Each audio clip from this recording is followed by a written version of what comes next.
लक्ष्म्या सह ऋषिकेशः देव्या कारुण्यरूपया रक्षकः सर्वसिद्धान्ते वेदान्तेऽपि च गीयते. இந்த ஸ்லோகம் ஸ்ரீ மகாலட்சுமியினுடைய பெருமையை சொல்ல வந்தது. பகவான் அடியார்கள் அனைவரையும் ரட்சிக்கிறார். ஆனால் அதை தனித்து செய்யாமல் லக்ஷ்மி தேவியோடே கூட சேர்ந்து செய்கிறார். எத்தனையோ கருணை படைத்தவனாக பகவான் இருப்பினும் கூடவே குற்றத்தை கண்ட சீற்றமும் பாவம் புரிந்தவர்களுக்குண்டான தண்டனையும் கொடுக்க வேணுங்கிற நிர்பந்தமும் இறைவனிடத்தே உண்டு. ஆனால் அந்த நிர்பந்தம் இல்லாதவள் மகாலட்சுமி தாயார். ஆகவே பகவானும் சரி சாஸ்திரங்களும் சரி ஸ்ரீதேவி நாச்சியாரை முன்னிட்டு கொண்டே பெருமானிடத்தில் சரணாகதி செய்ய வேண்டும். அப்போதுதான் அவன் கோபப்படாமல் தன் சுவாதந்திரத்தை காட்டாமல் அடியார்கள் ஆசைப்பட்டதையெல்லாம் அனுகிரகிக்கிறான் என்று கூறுகின்றனர். ஆண்டாள் இந்த சீரிய மரபை உணர்ந்தவள் நப்பின்னை பிராட்டியை முன்னிட்டு கொண்டு ஸ்ரீ கிருஷ்ணனை உபாயமாக பற்றப்போகிறாள். இதை விளக்கும் பாசுரங்கள் திருப்பாவையில் 18, 19, 20 ஆகிய 3 பாசுரங்கள். இன்றைய பாசுரம் 18வது பாசுரம். உந்துமதகளித்தன் ஓடாத தோல்வலியன். நாளைய நாள் பாசுரம் 19 குத்துவிளக்கெரிய கோட்டுக்கால் கட்டில் மேல். நாளை மறுதின பாசுரம் 20 33 அமரர்க்கு முன் சென்னு. இந்த 3 பாசுரங்களிலுமே நப்பின்னை பிராட்டியைத்தான் பற்றுகிறாள். ஆனால் 3ம் ஒரே நோக்கத்தோடே பற்றியவை அல்ல. இன்று நப்பின்னையை பற்றுவது புருஷகாரமாக தனித்து நப்பின்னையை பற்றி மட்டும்தான் இன்றைய பாசுரம். நப்பின்னை பிராட்டியே, நீர் புருஷகாரம் பண்ணினால்தான் பெருமான் நமக்கு வேண்டியதை கொடுப்பார். ஆகவே தேவ செய்யணும்னு சொல்றது பிரார்த்திக்கிறது இன்றைய பாசுரம். எப்போ பிராட்டி மடியில் ஒதுங்கினார்களோ, தாயார் நிழலில் நாம் புகுந்தால் அப்போ நமக்கு இருக்கிற பயம் விலகி பெருமானிடத்தில் தைரியமாக போய் பிரார்த்திக்கலாம். இன்னைக்கு பாசுரத்தில் நாச்சியார் நப்பின்னையை பற்ற, அதனால பயம் கெட்டது. பயம் போய் நாளைய பாசுரத்தில் நீயே எங்களுக்கு உபாயமாக வேணும், சாதனமாக வேணும்னு கண்ணனை பிரார்த்திக்கிறாள். அதுக்கப்புறம் நாளை மறுநாள் பாசுரம் சாதனமாக பகவானை பற்றினால் அப்போ எது சாத்தியம்? சாதனம்ங்கிறது வழி, சாத்தியம்ங்கிறது சென்றடையும் இடம், அனுபவிக்க போகிறது. அப்போ சாதனமாக பகவானை பிரார்த்தித்தோம். எதை கேட்கணும்? எந்த பலத்தை கேட்டு பெற வேண்டும்? ஒரு சாதனத்தை அனுஷ்டித்தா பலம் வேண்டாமா? அந்த பலம் பகவத் அனுபவ பிரீத்திகாரித கைங்கரியம். முதல் பாசுரத்திலேருந்து பறைன்னு சொல்லி வருவதோ, இப்போ நாம் பலம்னு பார்க்க போகிறதோ எல்லாம் பகவத் அனுபவ பிரீத்திகாரித கைங்கரியம். இதைத்தான் பரமமான புருஷார்த்தம்னு ஸ்ரீ வைஷ்ணவ சம்பிரதாயத்திலே சொல்லுகிறார்கள். பகவானுடைய குணங்களை நன்கு அனுபவிக்க வேண்டும். அதனால் நமக்கு ஒரு பிரீத்தி ஏற்படுகிறது. அந்த பிரீத்தி தூண்ட அவனுக்கு அனைத்து தொண்டுகளையும் செய்ய வேண்டும். இந்த 3 நிலை ஞாபகம் வச்சுக்கணும். ஏற்கனவே ஒரு 3 நிலை நம்ம பார்த்துருக்கோம். அறிகை, காண்கை, அடைகை, ஞானம், தரிசனம், பிராப்தி. இப்போ பார்க்க போகிறது 3 நிலைகள். பகவத் அனுபவம், பகவானுடைய எண்ணிறந்த குணங்களை நன்கு அனுபவித்தல். அதனால் ஏற்படுறது அடுத்த நிலை பிரீத்தி. ரொம்ப உயர்ந்தவரை பற்றி மேலும் மேலும் அனுபவித்தால் ஒரு பிரீத்தி ஏற்படும். அது 2வது நிலை. பிரீத்தியாக நின்று போச்சுன்னு வச்சுங்கோ, அப்போ பிரீத்தியை நம்ம வெளிப்படுத்தலேன்னு அர்த்தம். வெளிப்படுத்த வேண்டியது மூணாவது நிலை, தொண்டு புரிந்து வெளிப்படுத்த வேண்டும். அனுபவம், பிரீத்தி, கைங்கரியம் என்பது இந்த மூன்று நிலைகள். பகவத் அனுபவஜனித பிரீத்தி, பிரீத்திகாரித கைங்கரியம், இந்த மூணு நன்னா மனசில் வந்துடுத்துனால் அப்போ பெருமாளை சாதனமாக பற்றிட்டு எதை கேட்போம்? தேவரீருடைய அனுபவம் மேன்மேலும் ஏற்படணும், அதனால் அடியனுக்கு பிரீத்தி ஏற்படணும், அதனால் எண்ணிறந்த கைங்கரியங்களை தேவரீருக்கு செய்யணும் என்று கைங்கரியத்தை பிரார்த்திக்க வேண்டும். கைங்கரியத்தை வேண்டும்போது பெருமானிடத்தில் தனியாக கேட்டுக்கணுமா, பிராட்டியினிடத்தில் தனியாக கேட்கணுமா? இங்கே தான் ரெண்டுத்துக்கும் வித்தியாசம். நாம் பகவானை சாதனமாக பத்திரமோ இல்லையோ சரணாகத்தை நொட்டிக்கிறோமே, அந்த சமயத்தில் பிராட்டியை தனியாக பற்ற வேண்டும், புருஷகாரம் பண்ணுன்னு கேட்டுக்கொள்ள வேண்டும். அதுக்கப்புறம் பெருமானை தனியாக பற்ற வேண்டும், நீ உபாயமாக இருன்னு பிரார்த்திக்கணும். அப்போ தனித்தனியாகத்தான் நடக்கும். பிராட்டி புருஷகாரமாய் சிபாரிசு பண்ணுறவள்ங்கிற வார்த்தை இப்போதைக்கு வச்சுங்க. புருஷகாரம்னா என்னான்னு விளக்கமாக சொல்கிறேன். இது ரொம்ப சின்ன வார்த்தை, அடியே சொன்னது சிபாரிசுங்கிறது அது இல்லை. இருந்தாலும் புரியணும், மனசில் ஒன்று வாங்கிக்கணுமோ இல்லையோ, அதுக்காக முதல்ல இப்படி வச்சுப்போம். பிராட்டி சிபாரிசு பண்ணுகிறாள், அதுக்கப்புறம் பெருமான் அதை ஏற்றுக்கொண்டு நான் உனக்கு மோட்சம் தரேன்னு உபாயமாக இருக்க வேண்டும் இருக்கிறார். அவர் சாதனமாயிடுறார். அப்போ பிராட்டி பண்ண வேண்டிய காரியத்தையும் பண்ணிவிட்டாள், பெருமான் மோட்சம் கொடுத்துட்டார். வாஸ்தவம். அடுத்து மூணாவது என்ன கேட்கணும்? பலத்தை கேட்கணுமோ இல்லையோ.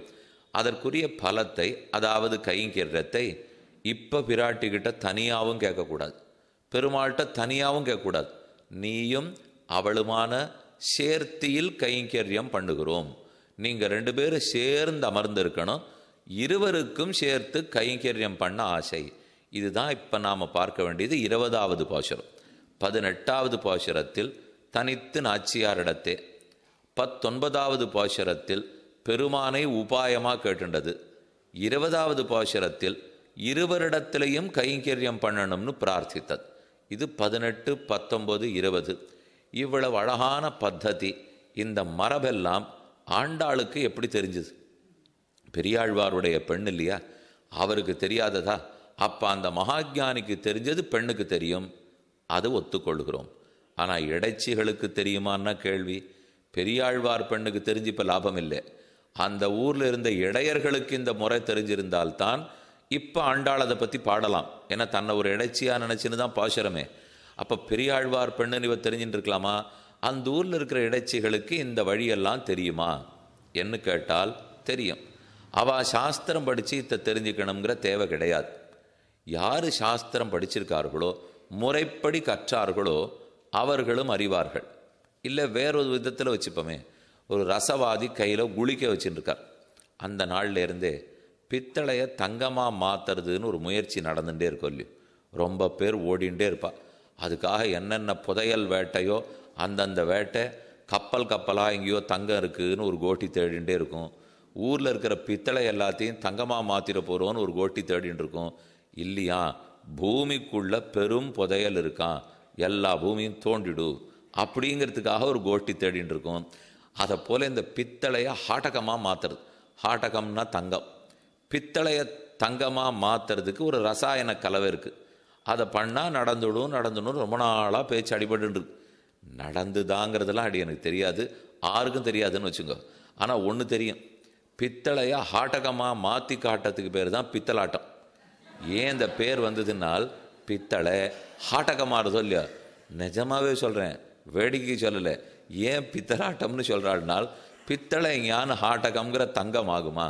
பித்தளை பித்தளையாக தான் இருக்கும், தங்கம் தங்கமாக தான் இருக்கும். நமக்கு பகவானுடைய திருவடிகள் தங்கம். அந்த தங்கம் கிடைத்த பிற்பாடு மற்ற தங்கத்தை எதிர்பார்க்க போகிறது இல்லை. ஏன் சொல்ல வந்தேன்னா, கையில் ரசகுளிக்க வச்சுருக்கான். அந்த ரசவாதி எதை போய் அத்தால தொட்டாலும் அது உடனே தங்கமாக மாறிப்படுமா. அந்த அளவுக்கு அவனுக்கு மந்திர சக்தி இருந்ததுன்னு வச்சுக்கோ. அப்போ கையில் ரசகுளிக்க இருந்துடுத்துன்னா அதுக்கு மேலே பெரிய தேடுதல்லாம் தேவையில்லை. அது ஆகுமா ஆகாதா, அவனுக்கு அது எப்படி ஆறுதுன்னெலாம் தெரியுமா? அவனை கேட்டால் என்ன சொல்லுவோம்? அது என்ன பண்ணுறதுன்னெலாம் எனக்கு தெரியாது சுவாமி, கையில் இருக்கிற குளிக்கையால் தொட்டேன்னா மாறிடுச்சு. எப்படி மாறிடுத்துன்னு நமக்கு தெரியுமா? இப்போ இதை இந்த பொத்தான் அமைக்கணும், உடனே பளிச்சுன்னு இந்த வெளிச்சம் விளக்கு எரியறது. எப்படி எரியறதுன்னு நமக்கு தெரியுமாண்ணா? அது கண்டுபிடிச்சவரை தான் தெரியும். இப்படி என் பேசுகிறேன் எத்தனை பேசினாலும் இது உடனே நன்னா பெருசாக்கி உங்கள் எல்லாருக்காதுக்கும் விடுறது. சுவாமி நிறுத்தும், இதை உபயோகப்படுத்தின்னு இருக்கிறே, இது என்னமா வேலை செய்கிறதுன்னு நமக்கு தெரியுமோன்னா அது எனக்கு நிச்சயமாக தெரியாது. அது நின்று போச்சுன்னா சரி பண்ண தெரியாது, அது மட்டும் தெரியுமோ இல்லையோ. ஆகவே அது நின்னதுன்றதுன்னா நமக்கு புரியல. ஏன் புரியலன்னால் அது எப்படி வேலை செய்கிறதுன்னு நம்ம தெரிஞ்சுக்கல. அதை போல் ரசவாதி கையில் ரச குளிக்க வச்சுருந்தால் தொட்டால் எல்லாம் மாறிப்படப்போகுது. ஏன் மாறித்து எப்படி மாறித்து அவருக்கு தெரியாது. அதை போல இடைப்பெண்கள் கையில் கண்ணன் ரசகுளிக்கு ஆட்டம் இருக்கார். அவர்கள் எதை பண்ணாலும் அது தங்கமாக இருக்கு. அவர்கள்லாம் மரபு தெரிஞ்சு பண்ண வேண்டிய தேவையே இல்லை. அவர்கள் எதை பண்ணுறார்களோ அது தர்மமாயிடுறதான். பகவானையே கையில் வச்சுருக்கிறபடியால் அவர்கள் சாஸ்திரம் தெரிஞ்சு சம்பிரதாயம் தெரிந்து முறைப்படியெல்லாம் பண்ணணுங்கிற அவசியம் இல்லை. அவர்கள் பாட்டுக்கு பண்ணுறா, தங்க மனசுக்கு பிடிச்சதை பண்ணுறா, ஆசைப்பட்டதை பண்ணுறா, பெரியோர்கள் பண்ணதை பண்ணுறா. அது தானே நல்லதாக முடிஞ்சு போடுமா. இப்போ நாம் பார்த்து பண்ணுறோமே. ஒரு 30-40 வருஷமாக நிறையா வாஸ்து சாஸ்திரம் கேள்விப்பட்டு, எங்கே எப்படி கட்டணும்னாலும் நாம் நிற்கிறதுக்கே இடம் சொல்லி விட்றா. நீங்கள் உங்கள் வீட்டில் இந்த இடத்துல தான் நிற்கணும், மற்ற இடத்துல நின்றுனா ஆகாசத்துலேருந்து தாக்கும், பூமியிலேருந்து தாக்கும் என்று சொல்ல இருக்கட்டும். வாஸ்து சாஸ்திரம் உண்மையாக இருக்கட்டும். ஏன்னா வாஸ்து புருஷன் நித்ரை விடுகிறார், அப்போ பூமி பூஜைன்னு பஞ்சாங்க காலத்துலேருந்தே போட்டுன்னு வந்திருக்கா. வாஸ்தவம் தான். அதுக்குன்னு இப்போ இது பண்ணாச்சுன்னா இங்கே இடி அங்கே இடி, இங்கே மாற்று அங்கே மாற்று. ஆனால் ஒரு 4 வருஷம் கழித்து திரும்ப அதே இடிக்கு சொல்கிறா. வாஸ்துவானா மாறவே இல்லை. ஆனால் ஒருத்தரையும் கூட கொண்டு வந்து கேட்டால் மறுபடியும் இதை மாற்றின்வா. பாண்டாள் பாசுரத்தை பற்றி ஒரு அர்த்தம் என்னன்னுட்டு நீங்கள் எந்த உபன்யாசகர் இடத்துல கேட்டாலும் உந்து மத கழித்தன்னு சொன்னால் மத ஜலம் பெருகுகிற யானைன்னு தான் அர்த்தம் சொல்லுவாள். ஆனால் 4 வருஷம் கழித்து மாற்றி சொல்லுவாளா? ஆண்டாள் கோகுலத்து பெண்ணா நினச்சின்னு மார்கழி நோன்பு அனுகாரம் பண்ணால் தான் சொல்லுவாள், மாற்றி சொல்ல போகிறதில்லை. ஆனால் நீங்கள் எங்கே வேணா போய் கேட்பாருங்க, 4 வருஷத்துக்கு ஒரு தரம் புதுசாக ஒருத்தர் இடத்துல கேட்டீங்கன்னா இல்லை இது திப்பு மாற்றுன்னு வரும். இல்லை இதுதான் அப்படி இருந்தது 4 வருஷத்துக்கு முன்னாடி மாற்றினேன்னா அது அப்போது இது இப்போ மாற்றுன்னு விடுறாளோ இல்லையோ. அதனால் இதை படிப்போ இப்படி வச்சுக்கோ அப்படி வச்சுக்கோன்னு மாற்றுறோம். அப்படி இல்லை, அந்த நாளில் 50 வருஷத்துக்கு முன்னாடி கட்டின்னு இருந்தவாள்னா கட்டிடுவா. கட்டிவிட்டா இப்போ இருக்கிற வாஸ்துக்காரால கூட்டின்னு வந்து 50 வருஷத்துக்கு கிட்ட கேட்டு பாருங்க, சுவாமி அது எப்படியோ தளிகை பண்ண உள்ள இடத்துல அது இருக்குது, கிணறு இருக்க வேண்டிய இடத்துல அது இருக்குது, படுக்க உள்ள இருக்க வேண்டிய இடத்துல இருக்குன்னுவா. ஆனால் அதை கட்டினவர் பார்த்துருக்கவே மாட்டார். அவருக்கு நித்தியானுசந்தானத்தை சொல்லி அனுஷ்டானத்தை பண்ணி திருவாராதனம் பண்ணுறதுக்கே நாழி சரியாக இருந்திருக்கும். இதுக்கெல்லாம் பொழுது செலவழிக்கிறதுக்கு நாழி இருந்திருக்காது. ஆனால் அந்த காரியத்தை ஒழுங்காக பண்ணிட்டு இருந்தா வாஸ்து தம் வேலையை ஒழுங்காக பார்ப்பார்னு அர்த்தம். நம்ம இந்த காரியத்தை விட்டுட்டு வாஸ்து பின்னாடின்னு உட்காண்டிருந்தோம்னா நமக்கும் காரியம் கேட்டுவிடும், அவரும் தான் காரியத்தை பார்க்க மாட்டார். ஆகையால் தான் அனுஷ்டானத்தை நாம் ஒழுங்காக செஞ்சால், நம்ம பக்தி நம்ம ஆராதனத்தை நம்ம ஒழுங்காக பண்ணிட்டு இருந்தால் மற்ற சாஸ்திரங்கள் தானே பின்னால் வரும். இதற்கு சாட்சி கோபிகைகள். அவளுக்கு எந்த சாஸ்திரமுமே தெரியாது. இடக்கை வலக்கை அறியார்கள். எது இடக்கைன்னு கேட்டால் தெரியாது, எது வலக்கைன்னு கேட்டால் தெரியாது. ஆனால் எப்படியோ சரணாகதி சாஸ்திரம் துல்லியமாக தெரியறது. பிராட்டிய புருஷகாரமாக பற்றணும்னு புரியறது, பகவான உபாயமாக பற்றணும்னு தெரியறது, இருவரிடத்திலையும் கைங்கிறத பிரார்த்திக்கணும்னு தெரிஞ்சிருக்கு. இத்தனையும் அவளுக்கு தெரிஞ்சுதானால் அவர்கள் பண்ணுவது வேதம் ஆயிடுறது. இதனால தான் ஆளவந்தார் சாதிக்கிறார், துவதீய கம்பீர மனோனுசாரிணா. பகவன்னு ஒரு ஆச்சரியம். உன் அடியார்கள் எந்த வழி போராளோ வேதங்கள் அவர்களை பின்தொடர்ந்து போகிறது. அவர்கள் வேதத்தை தெரிஞ்சுன்னு வந்தாளா தெரியாது. ஆனால் வேத இதிகாச புராணங்கள் பாகவதர்கள் நடந்த வழிக்கு போகுமா, அவர்கள் அதை தெரிஞ்சுட்டு இருந்தாலே போருமே. இப்போ பெரிய இதிகாசம் புராணம் எழுதியிருக்குமே, இந்த புராணத்திலலாம் ஆருடைய கதை சொல்லப்பட்டிருக்கு? தர்மஸ்ய சமய பிரமாணம், தர்மம் அறிந்து நடக்கிற 10 பேருடைய கதை, அதுதானே இங்கே இருக்குது. அப்போ அவர்கள்லாம் எவ்வளவு படிச்சிருக்கா போனால் வந்தாளன்னால், ஒரு தர்ம வியாபன்னு கசாப்பு கடைக்காரன் மாம்சம் விற்கிறவன், அவனுடைய வீட்டு வாசலில் ரிஷிகள் அத்தனை பேரும் காத்துன்னு இருந்து தர்ம சந்தேகம் இருந்தால் கேட்டு தெளிஞ்சு பாலாம் அப்படின்னு அவர் கதை எழுதப்பட்டிருக்கேன். அவர் சாஸ்திரம் படிச்சிருக்காரான்னு கேட்டால் படித்திருக்கிறது இல்லை, அதை உணர்ந்திருக்கிறார், நடைமுறைப்படுத்துகிறார். அதுதான் தேவை. கண்ணனே கோபிகைகள் கையில் இருக்கிறச்சே, அப்போ ரசகுளிக்கு அவள் கையில் இருக்குன்னு தானே அர்த்தம். அந்த கண்ணன்ற ரசகுளிக்கை வச்சுன்னு எத்தை தொட்டாலும் எல்லாமே தங்கமாக மாறி போட்டது. அவள் பண்ணுறது அத்தனையுமே சரியாக இருக்குது. அதனால தான் ஆண்டாளும் இந்த பிரபந்தத்தில் 18, 19, 20 இந்த 3 பாசுரங்களாலே முறைப்படி பற்றுகளால்னு தெரிந்து கொள்ள வேண்டும். அதில் 18வது பாசுரம் இன்றைய பாசுரம், உந்து மதகளித்தன் ஓடாத தோல்வலியன் நந்தகோபாலன் மருமகளே நப்பின்னாய், கந்தங்கமழும் குழலி கடதிரவாய், வந்தெங்கும் கோழி அழைத்தனகான், மாதவி பந்தல் மேல் பல்கால் குயிலினங்கள் குவினகான், பந்தார் விரலி உன் மைத்துனன் பேறுபாட, செந்தாமரை கையால் சீரார் வளையொலிப்ப, வந்து திரவாய் மகிழ்ந்து ஏலோர் எம்பாவாய். நப்பின்ன பிராட்டியே, தேவரீர் எழுந்திருக்க வேண்டும், வாசல் கதவை திறக்க வேண்டும், உம்முடைய வளையல்கள் ஒலி எழுப்பும்படிக்கு வர வேண்டும். தேவரீர் வரும்போது கண்ணார கண்டுகொள்ளுவோம். உம்ம குழலினுடைய மனத்தை நன்கு மூக்கால் முகர்ந்து கொள்ளுவோம். உம் வளையலின் ஓசையில் காதால் கேட்டுக்கொள்ளுவோம். உம் திருவடியை தொட்டு வணங்குவோம். வாயால் மாற்றி மாற்றி பெருமானுடைய திருநாமங்களை சொல்லப் போகிறோம். இப்படி எல்லா புலன்களுக்கும் தேவரீர் அனுபவத்தை கொடுக்கணும், எழுந்திருந்து வரணும்னு பிரார்த்தித்த பாசுரம். இந்த பாசுரம் எம்பெருமானார் உகந்த பாடல் அப்படின்னு வியாக்கியானத்தில் கொடுக்கப்பட்டிருக்கு. இதற்கும் எம்பெருமானாருக்கும் என்ன தொடர்பு? திருப்பாவை ஜீயர்னு ராமானுஜர் பெயர் பெற்றார். இந்த 30 பாசுரங்கள்லையும் அவர் அவ்வளவு தூரம் ஆழ்ந்தவர். அதனால் அவருக்கு திருப்பாவை ஜீயர்னு பட்டம். கீதா ஜீயர், வேதாந்த ஜீயர்லாம் அவருக்கு பட்டம் கிடையாது, திருப்பாவை ஜீயர்னு பட்டம். அவர் ஓரொரு நாளும் மாதுகரத்துக்கு எழுந்தருளுகிறார். என்னால் ஒரு வீட்டு வாசலில் போய் நின்று பவதி பிக்ஷாம் தேகின்னு கேட்க வேண்டும். அவர்கள் பிக்ஷை எடுவார்கள். அந்த பிக்ஷையை பெற்று அதில் உப்பு புளி சற்றே சேர்ந்திருக்கலாம். ஆனால் சன்னியாசிக்கு அந்த உப்பு புளியும் கூடாது. அதனால் தன் மேலாடை சிக்கம், தன்னுடைய மேல் ஆடையில் பிரசாதத்தை வாங்கிப்பறான். நேர காவேரிக்கு போகிறார். போயிட்டு அந்த ஜலத்தில் தண்ணீரோடு அலசுவர். அதில் ஒட்டின்னு இருக்கிற துளி உப்பு புளியும் போயிடும். போன பிற்பாடு என்ன கிடைச்சதோ அத்தைத்தான் உட்கொள்வார். ஒரு கோதோகன காலம்தான் இருக்கணும். பசுமாட்டினுடைய மடியை பிடித்து கறந்தால் முதல் கறவை அந்த ஆழாக்கு பால் எவ்வளவு வருமோ அதுக்கு எவ்வளவு நேரம் ஆகுமோ அவ்வளவு நேரம்தான் ஒரு வீட்டு வாசலில் நிற்கலாம். அதற்குள் அந்த பெண்மணி வந்து பிக்ஷை இடலைன்னால் இன்னைக்கு நாம் சாப்பிட்றதுக்கு பகவத் சங்கல்பம் இல்லை போல் இருக்கு அப்படின்னு சொல்லிட்டு இன்னைக்கு சாப்பிடாதே போடுவார்கள். இது மாதுகரமாக 7 வீட்டில் பிக்ஷை எடுப்பது உண்டுன்னு ஒரு வழக்கம் வச்சுட்டு இருந்தால் அதில் அவருக்கு சில ஆபத்துகள் வந்தது. அப்புறம் ஒருத்தருடைய மாதுகரமாக இருக்கட்டும் என்று கிடாம்பியாச்சான்கிற மகாச்சாரியர் அவருடைய கை அவர் பண்ணி தளிகை பிரசாதம் கொடுக்கட்டும்னு திருக்கோட்டியூர் நம்பிகள் ஏற்படுத்தி வச்சார். இப்போ அதுக்கு முன்னாடி ஒரு வீடாக போய் சுவாமி பிக்ஷை எடுக்கிறார். ஒரு நாளைக்கு ஒரு வீடுன்னு வச்சுப்பா, அந்த வீட்டில் போய் கேட்டு போட்டால் சரி, அப்படி போகலைன்னா சரி இன்னைக்கு இல்லை போல் இருக்குன்னு போயிடுவா. அப்படி வந்து கொண்டிருக்கும்போது ஸ்ரீரங்கத்தில் வாழ்ந்திருந்த பெரிய நம்பிகள், ராமானுஜருடைய ஆச்சாரியர், மகாபூர்ணர்னு அவருக்கு திருநாம். ராமானுஜர் 5 ஆச்சாரியர்களை பற்றினவர். பெரிய நம்பிகள், பெரிய திருமல நம்பிகள், திருக்கோட்டியூர் நம்பிகள், திருமாலை ஆண்டான், ஆழ்வார் திருவரங்க பெருமாள் அரையர், பஞ்ச ஆச்சாரியர்களை பற்றினவர் ராமானுஜர். அதில் ரொம்ப மூத்தவர். ராமானுஜருக்கே பஞ்சசம்ஸ்காரம் செய்தவர் பெரிய நம்பிகள். அந்த பெரிய நம்பிகள் திருமாளிகை வாசலுக்கு இந்த சன்னியாசி இன்னைக்கு வந்திருக்கார். வந்தவர் அப்படியே போய் அவருக்கு பகவதி பிக்ஷாந்தேகின்னு கேட்கணும். கேட்டார். பெரிய நம்பிகளுடைய திருக்குமாரத்திக்கு அத்துழாயின்னு திருநாமம். அவள் தான் வந்து கதவை திறந்தாள். கதவை திறந்த உடனே அவளை பார்த்த ராமானுஜர் சட்டென்று மயங்கி கீழே சரிந்தார். சின்ன பெண், ஏன் சுவாமி விழுந்துட்டார்னு அவளுக்கு தெரியல. உடனே கிடுகிடுன்னு உள்ளே ஓடிப்போய், தந்தையே சுவாமி ராமானுஜர் கீழே மயக்கமாக விழுந்துட்டார், என்னான்னு தெரியல என்று பதைத்தாள்.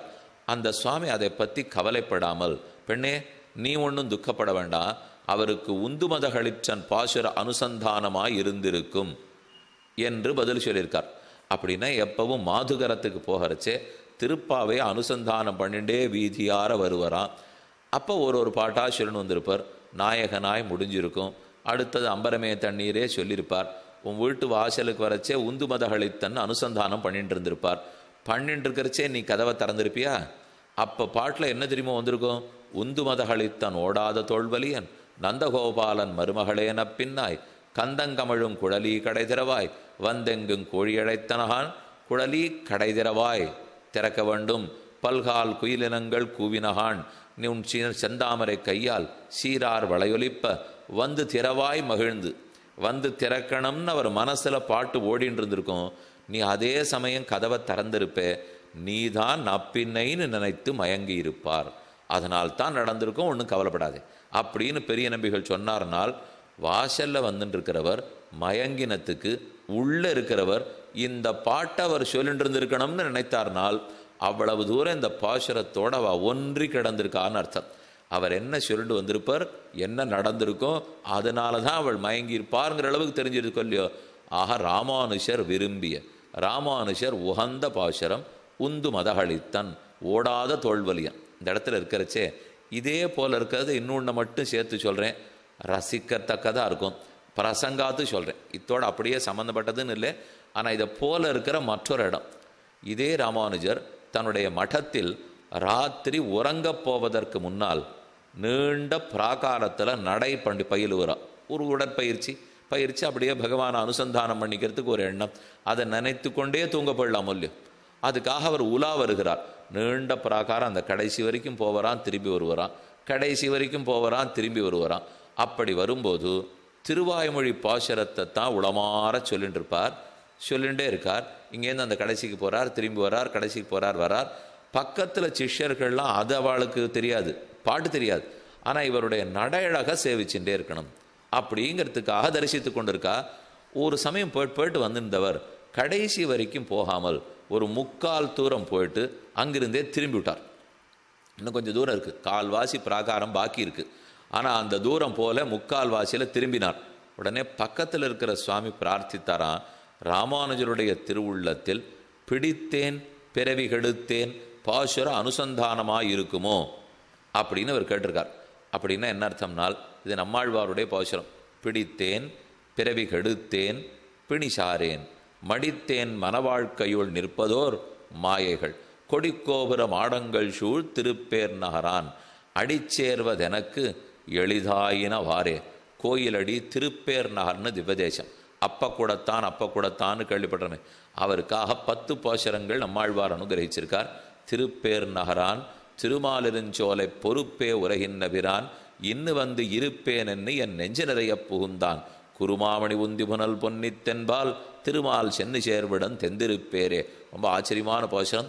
திருப்பேர் நகர பாடினப்புறம் ஆழ்வார் மற்றொரு திவ்யதேசத்துக்கு பதிகம் பாடவில்லை. திருப்பேர் நகர் தான் கடைசி.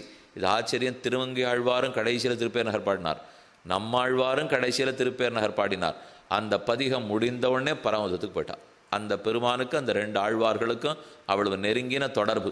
திருப்பேர் நகர் பாசுரத்தை தான் ராமானுஜர் அனுசந்தானம் என்றிருக்கார். பிடித்தேன், திருப்பேர் நகர் கோயிலடி பெருமாள் திருவடிகளை பிடித்தேன், பிடித்தேன் பிணி சாரேன், பிடித்தேன் பிறவி கெடுத்தேன், என் பிறவி இத்தோட தொலைஞ்சு போச்சு, இனி பிணி மூப்பு இறப்பு பிறப்பு எதுவும் கிடையாது. பிடித்தேன் பிறவி கெடுத்தேன் பிணிசாரேன் மடித்தேன் மன வாழ்க்கையுள் நிற்பதோர் மாயை. மனை வாழ்க்கையில் மாறி மாறி பிறந்திருந்தேனே, அதை மடித்தேன், திரும்பிவிட்டேன். இனிமே இந்த சம்சாரத்தில் மாறி மாறி பிறவி எடுக்க போகிறதில்லை, திரும்பினேன்னு நம்மாழ்வார் பாசுரத்தில் சொல்லிட்டுருக்கார். இந்த பாசுரத்தை ராமானுஜர் அனுசந்தானம் பண்ணிருக்கார். பிடித்தேன் பிறவி கெடுத்தேன் பிணிசாரேன் மடித்தேன் மன வாழ்க்கையுள் நிற்பதோர் மாயையை. இனி வரிசையா மாறி மாறி பிறந்துருக்கிற பிறவி எடுக்க போகிறதில்லை. அடுத்த பிறவி எடுக்காமல் திரும்பினேன்னு பாட்டு வந்து சொல்லியோ. 3/4 தூரம் போயிட்டு இருந்தவர் திரும்பிவிட்டார். மேலே இருக்கிற 1/4 தூரத்துக்கு போல திரும்பின உடனே இதை அவர் எந்த பாட்டு சொல்கிறாருன்னு இவாளுக்கு தெரியாது. ஆனால் அவர் அதைத்தான் அனுசந்தானம் பண்ணியிருக்கணும். நம்மாழ்வார் மடித்தேன்னு பாசுரத்தில் சொல்லியிருக்கார். மடித்தல்னா திரும்புதல்னு அர்த்தம். இனிமே மேலே போகாமல் திரும்பினேன். அவர் நம்மாழ்வார் சொன்னது சம்சாரத்தில் மேலே பிறக்க போகிறதுலேன்னுட்டு. ஆனால் ராமானுஜர் இப்போ மேற்கொண்டிருக்கிற தூரத்துக்கே போகாமல் திரும்பினார் இல்லையோ. அந்த அளவுக்கு பாசுரத்தின் அர்த்தத்தோட தங்கள் நடைமுறை வாழ்க்கையை சேர்த்து வச்சிருந்தா முன்னோர்கள்ங்கிறதுக்காக சேர்த்து விண்ணப்பம் பண்ணினேன். உந்து மதகளித்தன் ஓடாத தோல்வலியன் நந்தகோபாலன் மருமகளே. இனி பதபதார்த்தம் பார்ப்போம். இந்த பாசுரத்தில் நப்பின்னை நங்காய் கூப்பிடப்பெறுகிறாள். நந்தகோபாலன் மருமகளே நப்பின்னாய்னு கூப்பிட்டுருக்காளோ இல்லையோ. இப்போ ஒரு விசாரம். பிராட்டியை முன்னிட்டு கொண்டு தான் பெருமானை பற்ற வேண்டும் உறுதி. ஆனால் எந்த பிராட்டியை பற்ற வேண்டும்? மகாலட்சுமியை பற்றணும் தானே சாஸ்திரம் சொல்லியிருக்கு. லக்ஷ்மியா சக ரிஷிகேஷா தேவ்யா காருண்ய ரூபயா ரக்ஷக சர்வசித்தாந்தே வேதாந்தே பிச்ச கீயத்தே. வேதாந்தமெல்லாம் சொல்கிறது ரிஷிகேஷன் ரட்சிக்கிறான். லக்ஷ்மியா சக ரிஷிகேஷா, லக்ஷ்மியோட சேர்ந்த ரிஷிகேஷன் ரட்சிக்கிறான். தேவ்யா காருண்ய ரூபயா, கருணையே வடிவெடுத்தவளான லக்ஷ்மி, அவளோட சேர்ந்து ரிஷிகேஷன் ரட்சிக்கிறான். எதனால்?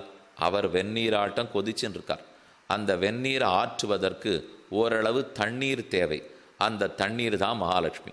அப்போ லக்ஷ்மி தேவியை பற்றணும்னு சாஸ்திரம் சொல்லியிருக்கிறச்சே, ஆண்டாள் எதற்காக நப்பின்னை பிராட்டியை பற்றுகிறாள்? லக்ஷ்மியின் நப்பின்னையும் உண்டா? லக்ஷ்மி தேவியின் அவதாரம் சீதையும் ருக்மிணி பிராட்டியும், பூமாதேவியின் அவதாரம் ஆண்டாள், அதற்கு மேலே நீளாதேவி நாச்சியாருடைய அவதாரம்தான் நப்பின்னை பிராட்டி. இப்படி 3 பேர் வச்சுங்க. லக்ஷ்மி தேவி, சீதை, ருக்மிணி, பூமாதேவி, ஆண்டாள், அதே போல் நீளாதேவி நாச்சியார், கடைசியாக நப்பின்னை பிராட்டி. அப்போ இந்த பிரபந்தத்திலே நீளாதேவி நாச்சியாரின் அவதாரம் நப்பின்னை எண்ணம் ஆண்டாள் பற்றுகிறாள். அதுதான் மரபான்னு கேள்வி. அதுக்கு ரொம்ப ஆச்சரியமான நாயனார் 6000 படி வியாக்கியானத்தில் சமாதானம் சாதிக்கிறார். வைகுண்டநாதனை பற்றும்போது ஸ்ரீதேவி, பூதேவி, நீளாதேவி என்று 3வரையும் பற்ற வேண்டும். கூந்தல் மலர்மங்கைக்கும் மண்மடந்தைக்கும் குலவாயர் கொழுந்துக்கும் கேழ்வன் தன்னை வாய்ந்த வழுதி வளநாடன் மன்னுகுருகூர் சடகோபன் குத்தேவல் செய்துன்னு பாசுரம். கூந்தல் மலர்மங்கைக்கும் மண்மடந்தைக்கும் குலவாயர் கொழுந்துக்கும் கேழ்வன் தன்னை. அப்போ 3 பேரை பற்ற வேண்டும். அடுத்து திருப்பார்க்கடல் வியூகம். பார்க்கடல் பெருமானை பற்றும்போது சந்தனி முலை தரணிமங்கை, மலராள் தரணிமங்கை. வியூகவாசுதேவனை பற்றும்போது ஸ்ரீதேவி, பூதேவி 2 பேரை மட்டும் பற்ற வேண்டும். ராமாவதாரத்தை பற்றும்போது ஸ்ரீதேவியின் அவதாரமான சீதையை பற்ற வேண்டும். வராக பெருமானை பற்றும்போது பூமாதேவியை பற்ற வேண்டும். கண்ணனை பற்றும்போது நீளையின் அவதாரமான நப்பின்னையை பற்ற வேண்டும். இன்னொரு மரபு, இன்னென்ன பெருமாளை இன்னென்ன நாச்சியாரைத்தான் முன்னிடணும். இதில் ஸ்ரீ மகாலட்சுமி ஸ்ரீதேவி நாச்சியாருக்குன்னு ஊர் திவ்வதேசம் எது? திருவெள்ளரை. அங்கே தான் மகாலட்சுமிக்கு பிராதானியம். அடுத்து பூமாதேவி நமக்கே தெரியும். பூமி நாச்சியார் தான் ஆண்டாள். நாச்சியார் திருமாளிகைன்னு அதுக்கு பேர். ஸ்ரீவில்லிபுத்தூர்னு பொதுவாக சொல்கிறோமே தவிர நாச்சியார் திருமாளிகைன்னு அதுக்கு சாம்பிரதாயிகமான பேர். அடுத்து நீளாதேவி நாச்சியார், வஞ்சுளவல்லி நாச்சியார், நாச்சியார் கோயில், அதை திருநறையூர்னு சொல்கிறோம். திருநறையூர் நாச்சியார் கோவில், ஸ்ரீவில்லிபுத்தூர் நாச்சியார் திருமாளிகை, திருவள்ளரை. இந்த 3 திவ்யதேசங்கள் தான் பிராட்டிக்கு பிராதானியம். அங்கே போனில்னாலே தெரியும், அநேகமாக பெருமான் அமுது செய்ததை பிராட்டி அமுது செய்கிறத விட முதல்ல நாச்சியாருக்கு கண்டருளை பண்ணிவிட்டு அப்புறம்தான் பெருமாளை ஏற்றுக்கொள்கிறார். அதனால் அவளுக்கு தான் பிராதானியம்ங்கிறது உறுதி. இந்த 3 பேரை பற்றணும் தனித்தனியாக. ராமாவதாரத்துக்கு சீதை, வராகாவதாரத்துக்கு பூமி பிராட்டி, ஸ்ரீ கிருஷ்ணாவதாரத்துக்கு நப்பின்னை பிராட்டி. அந்த மரபும் தெரிஞ்சிருக்கு. இந்த சாஸ்திரார்த்தம்லாம் இந்த இடையர்களுக்கு எப்படி தெரியறதுனால் தெரியறதே, கண்ணனே கையில் இருக்கிறதுனால தெரியறது. இது அடுத்ததுக்கு சரித்திரம் பார்த்துக்கணும். ஆக எதற்கு பிராட்டியை பற்ற வேண்டும்? புருஷகாரமாக பற்ற வேண்டும். ஏன் நப்பின்ன பிராட்டியை பற்ற வேண்டும்? கிருஷ்ணாவதாரத்துக்கு நப்பின்னையைத்தான் பற்ற வேண்டும். மேலும் ஒரு கேள்வி, இந்த நப்பின்னையை இப்போ பற்ற வேண்டுமா? போன பாசுரம் 17ஆம் பாட்டு அம்பரமே. அம்பரமூடரு தோங்கி உலகளந்த உம்பருகோமானே உறங்காது எழுந்திராயின்னுட்டு நேர உம்பருகோமான் கண்ணனை கூப்பிட்டாச்சே. அப்போ எப்படி இருந்திருக்கணும்? அந்த உம்பருகோமானே உறங்காது எழுந்திராய் 20ஆவது பாட்டாவோ 21ஆவோ இருந்திருக்கணும். உந்துமதகளித்தன் பாசுரம் போன 17ஆவது பாசுரத்தின் கடைசி வரியாக இருந்திருக்கணும். நந்தகோபாலனை எழுப்பி, யசோதை எழுப்பி, பலராமனை எழுப்பி, நப்பின்னை எழுப்பி, நான் கண்ணனை எழுப்பியிருக்கணும். இதுதானே முறை. இந்த முறை தெரிந்த ஆண்டாள் ஏன் சட்டென்று கண்ணனை கீழ்ப்பாசுரத்தில் எழுப்பிட்டு ஏதோ ஞாபகம் வந்தா போல 18ஆவது பாசுரத்தில் நப்பின்னைக்கு வருகிறாளே? ஆமாம், முறை மாறி போச்சு, தப்பி போச்சு. அந்த முறையை இப்போ சரிப்படுத்தத்தான் நப்பின்னையை பற்றுகிறாள். இவ்வளவு நேடி தெரியும்னு சொன்னீரே, இப்போ முறை மாறிடுத்துனீரே.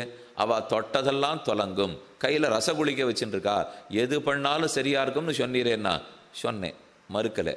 ஆனால் அது ஏன் அந்த மாதிரி ஆச்சுன்றத நாயனாரே வியாக்கியானத்தில் சாதிக்கிறார். ஆசிரயண வேளைன்னு ஒன்று, போக வேளைன்னு ஒன்று, 2 வேளைகள் உண்டு. இப்போ நாம் பெருமானிடத்தில் போய் சரணாகதி பண்ணுறோம் பாருங்க, இதுக்கு ஆசிரயண வேளைன்னு பேர். சரணாகதி முடிந்த பிற்பாடு அவர் பலம் கொடுத்துட்றாரோ இல்லையோ, அப்போ அவரோட சேர்ந்து அனுபவிக்க போகிறோம், அதுக்கு போக வேளைன்னு பேர். போகம்னா அனுபவிக்கிறது போகம், ஆசிரயணம்னா சரணாகதி பண்ணுறது. சரணாகதி பண்ணுற வேலை வேறு, போக வேலை வேறு. இந்த 2ம் வெவ்வேறு. ஒரு தாப்பனார் இருக்கார், பிள்ளை இருக்கார். தாப்பனாரே ஆச்சாரியன்னு வச்சுங்களேன். இப்போ வசிஷ்டாச்சாரியருக்கு சக்தி மகன், சக்திக்கு பராசரர் குமாரர், பராசரருக்கு வேதவியாசர் குமாரர். பராசரர் எல்லா அர்த்தங்களையும் வேதவியாசருக்கு சொல்லிக் கொடுக்குறார்.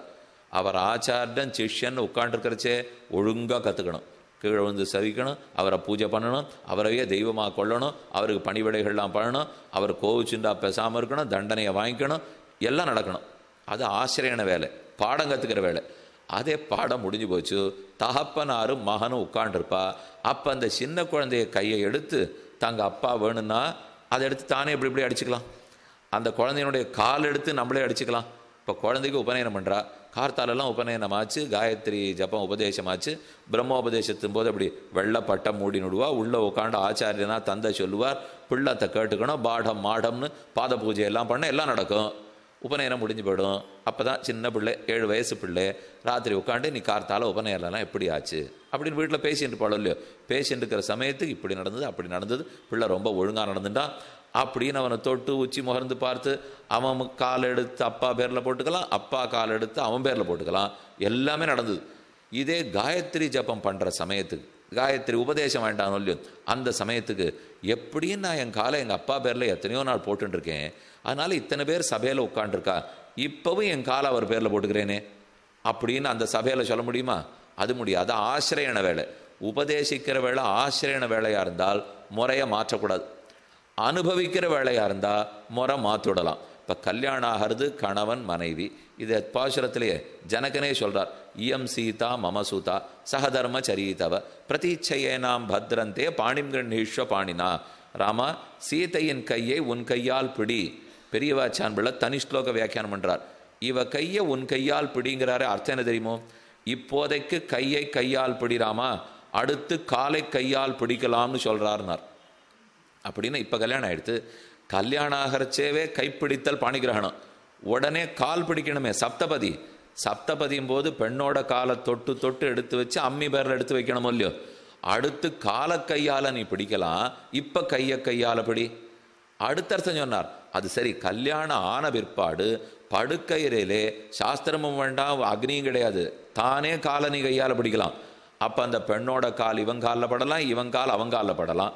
ஆனால் அதே மனைவி நேற்று படுக்கையில் என் கால் இவர் பேரில் தானே பட்டுதுன்னுட்டு கார்த்தால் எழுந்து தீர்த்தமாடிட்டு வந்து எல்லாரும் வந்திருக்கிற சமயத்துக்கு இந்த ஆறுன்னு காலத்துக்கு அவர் பேரில் வச்சா அது தப்பு இல்லையா? போக வேலை வேற, ஆசிரியன வேலை வேலை. ஆசிரிய வேலைன்னா சேவிக்கணும், போக வேலைன்னா அனுபவிக்கணும். அப்போ இந்த ரெண்டு வெவ்வேறு. இப்போ எது வேலை? ஆண்டாள் கண்ணனை பற்றி கொண்டிருப்பது ஆசிரியன வேலையா போக வேலையா? ஆசிரியன வேலை. இன்னும் சரணாகதி ஆலையே, அது ஆனாத்தானே பலத்தை பிரார்த்திக்கணும், அப்புறம்தானே ரெண்டு பேரும் ஒன்றாக அனுபவிக்க முடியும்.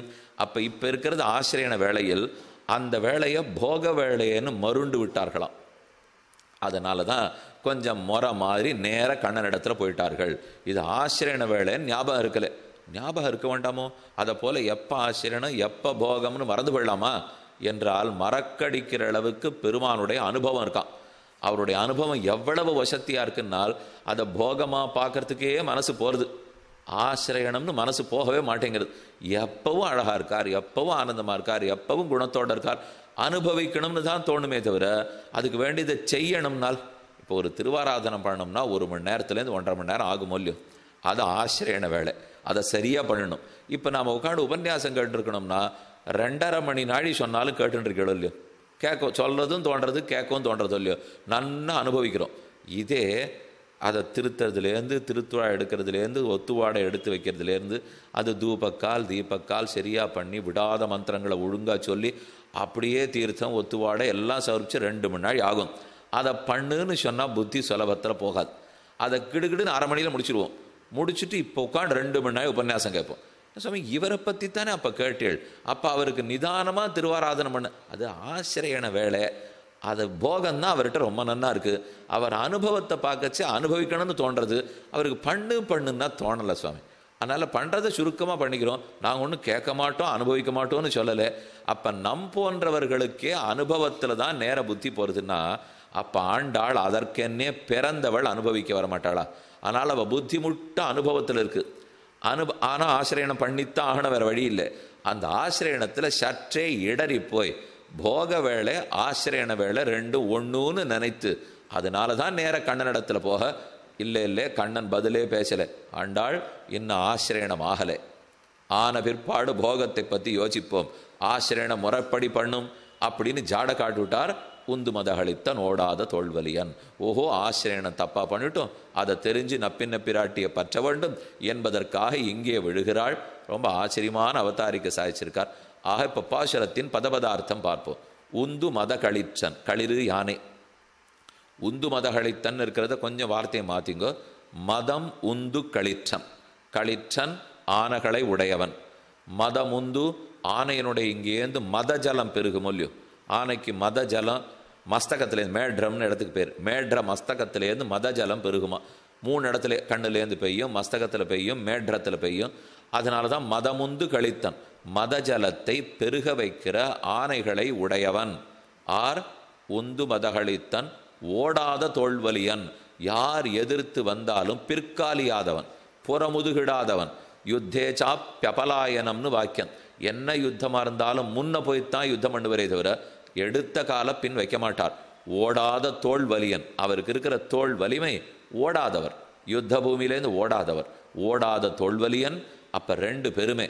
இப்போ தான் ஆண்டாளுக்கு மாமனாரை கொண்டாடினாத்தான் காரியம் நடக்கும்னு தெரிஞ்சு போச்சு. கீழ்ப்பாசுரத்தில் ஒரு கொண்டாட்டம், அம்பரமே தண்ணீரே சோரே அறம் செய்யும் எம்பெருமான் நந்தகோபாலா. ஆக கல்யாணம் பண்ணிக்கணும், அதுவும் மாமனார் பார்த்து பண்ணி வைக்கணும்னா முதல்ல மாமனார் மாமியாரை கொண்டாடணும். கொண்டாடிவிட்டா கண்டிப்பாக அவள் உச்சி உளுந்து போடுவா, அவளே பண்ணிவிடுவா. அது நேரம் தெரியுது. இப்போ பாசுரத்துலேருந்து போன பாட்டில் மாமியாரையும் கொண்டாடாச்சு.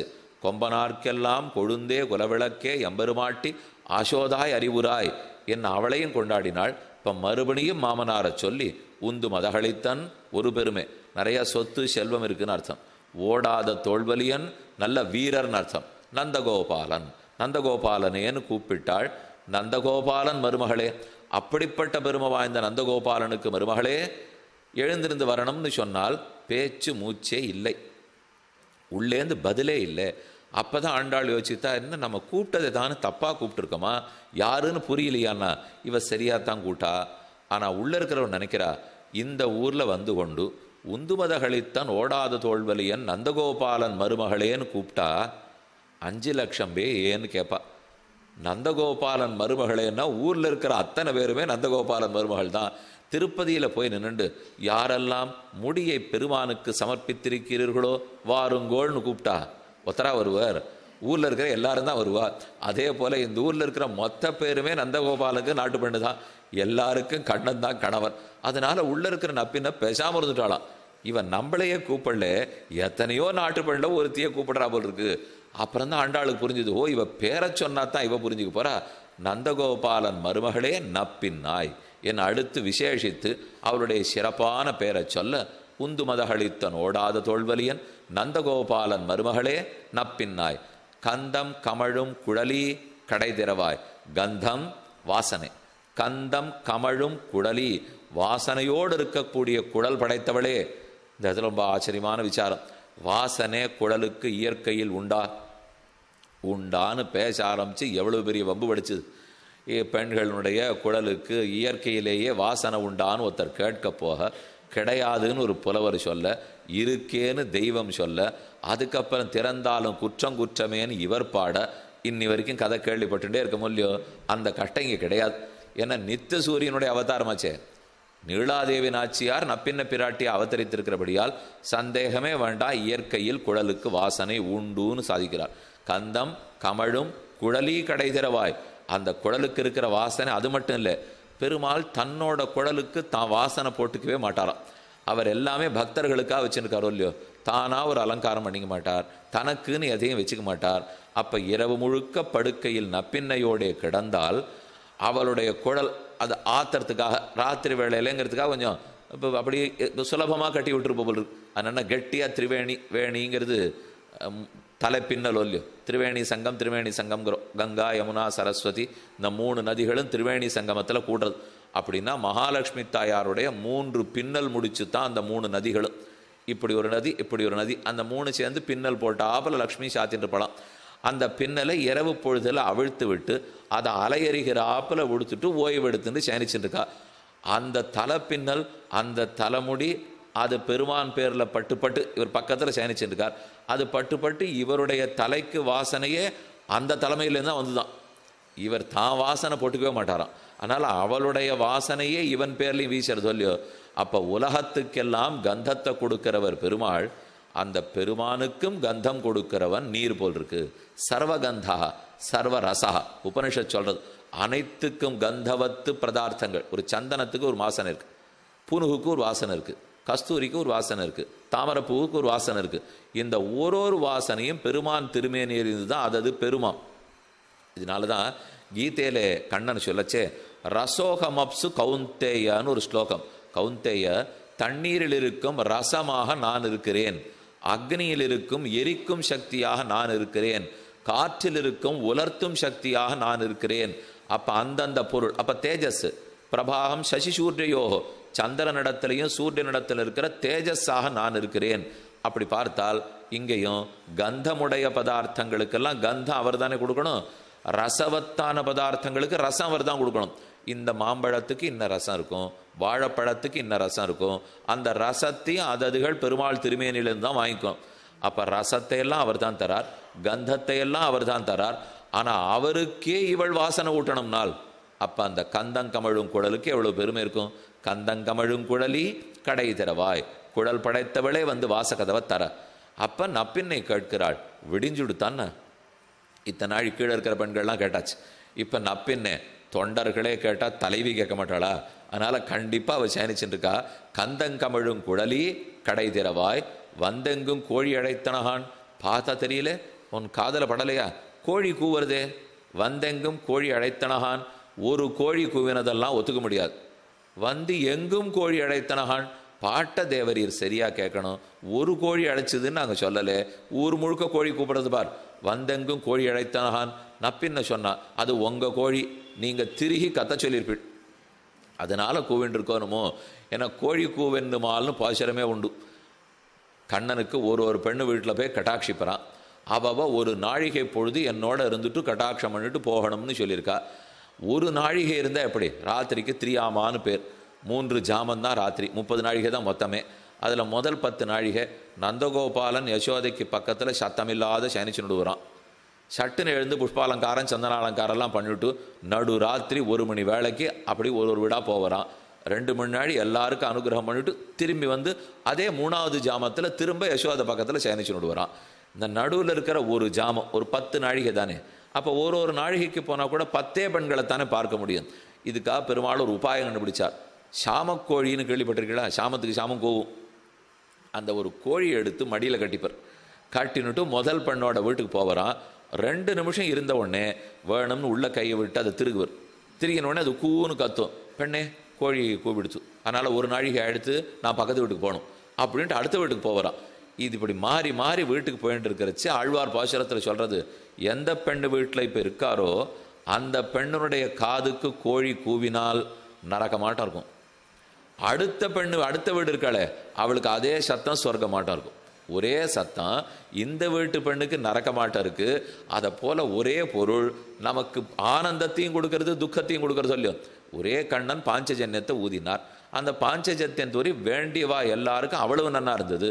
வேண்டாத திருத்தராஷ்டிர புத்திரர்களுக்கு கிளி பிடிச்சு கொடுத்து.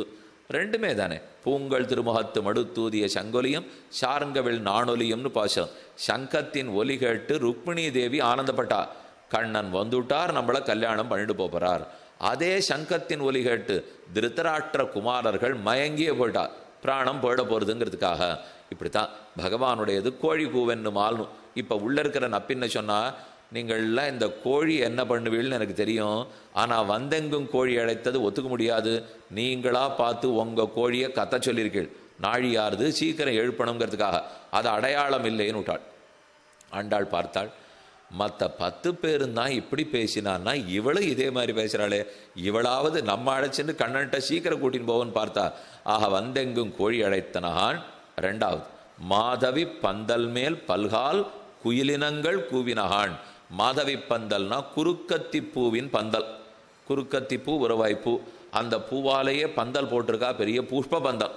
மாதவி பந்தல் மேல் குயில் கூவினகான். இதோ குயில் உட்காந்து கூவுறதே அதே பதில். ஒரு குயிலுக்கு ஏதானு தூக்கம் வராது இருந்திருக்கும், கூவின்னு இருக்கட்டும், அதை சொல்லாதே. குயிலினங்கள் கூவினகான். ஒரு குயிலையா சொன்னேன், கூட்டம் கூட்டமாக குயில்கள் கூவுறது பார். அது ஒரு குயிலே உங்கள் கண்ணுக்கு கூட்டமாக படுறது ஒன்றுமோ அப்படின்னா உள்ள இருந்தவள் இல்லை. மாதவி பந்தல் மேல் பல்கால் குயிலினங்கள் கூவினகான். ஒரு தடவையா குவித்து பல தடவை குவித்து ஒரு குயிலா கூவுறது, பல குயில்கள் கூவுறது. இனிமே நப்பின்னா இப்படி நீ சொல்லக்கூடாது. மாதவி பந்தல் மேல் பல்கால் குயிலினங்கள் கூவினகான். இன்னைக்கும் ஸ்ரீவில்லிபுத்தூர்ல மாதவி பந்தல் இருக்கு. ஆண்டாள் சன்னதி சேவைக்கு போனா அது கோயிலாக கட்டப்பட்ட இடமல்ல. ஆண்டாள் ரங்கமன்னாருக்கு தனி சன்னதி, வடபெருங்கோயிலுடையான் மேல சன்னதி தனி சன்னதி, பெரியாழ்வாருக்கு தனி சன்னதி. பெரியாழ்வார் தினப்படி வெளியில் வந்து மங்களாசாசனம் வடபெருங்கோயிலுடையானுக்கு தான் பண்ணுவர். இதே நம்ம ஆண்டாள் சன்னதிக்குள்ளே புகுகிறோம் பாருங்கோ, அப்போ நடுவில் தாண்டி சன்னதி வாசலுக்கு போயிட்டோம்னா ஒரு பெரிய கண்ணாடி வச்சுருக்கா, உள்ளே போய்ட்றோம் மண்டபத்துக்கு. அங்கே தான் ஆண்டாள் தன்னை அழகு பார்த்து கொண்ட கிணறு, இன்றும் கிணறு, கண்ணாடி கிணறு அங்கே இருக்குது. ஆனால் அதற்கு வெளியில் பார்த்தோம்னா மேலே குறுக்கத்திப்பூ பந்தல் தெரியும். இதைத்தான் மாதவி பந்தல், மாதவி பந்தல்னு சொல்லுவாள். அந்த இடத்துக்கு முன்னாடி சேவிச்சு விட்டு தான் நம்ம உள்ளே போகிறதே பழக்கம். மாதவி பந்தல் மேல், ஏன்னா இது எல்லாமே ஆண்டாளுடைய வீடு. பெரியாழ்வாருடைய வீட்டைத்தான் பொண்ணு மாப்பிள்ளை குடுத்தனம் பண்ணுறதுக்காக எழுதி கொடுத்தார் பெரியாழ்வார். அதனால் அங்கேயே இருந்து இன்னைக்கு ஆண்டாள் ரங்கமன்னார் எழுந்துருள் இருக்கிறார்கள்.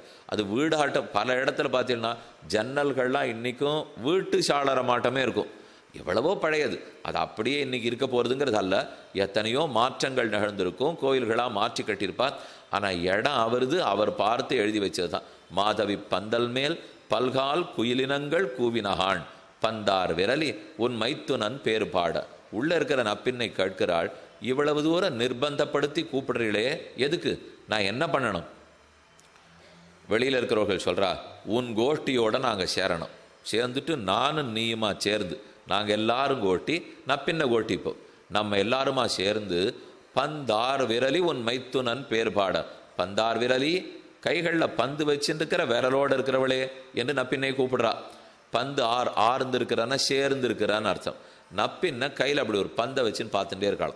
பந்தார் விரலி, இந்த பந்து எங்கேருந்து வந்ததுனால் கண்ணனுக்கும் நப்பின்னைக்கும் பந்தாட்டத்தில் போட்டியில் கண்ணன் தோத்து போயிட்டார். தோத்தவா தங்க சொத்தை ஜெயித்தவாழ்கிட்ட ஒப்படைச்சிடணும்.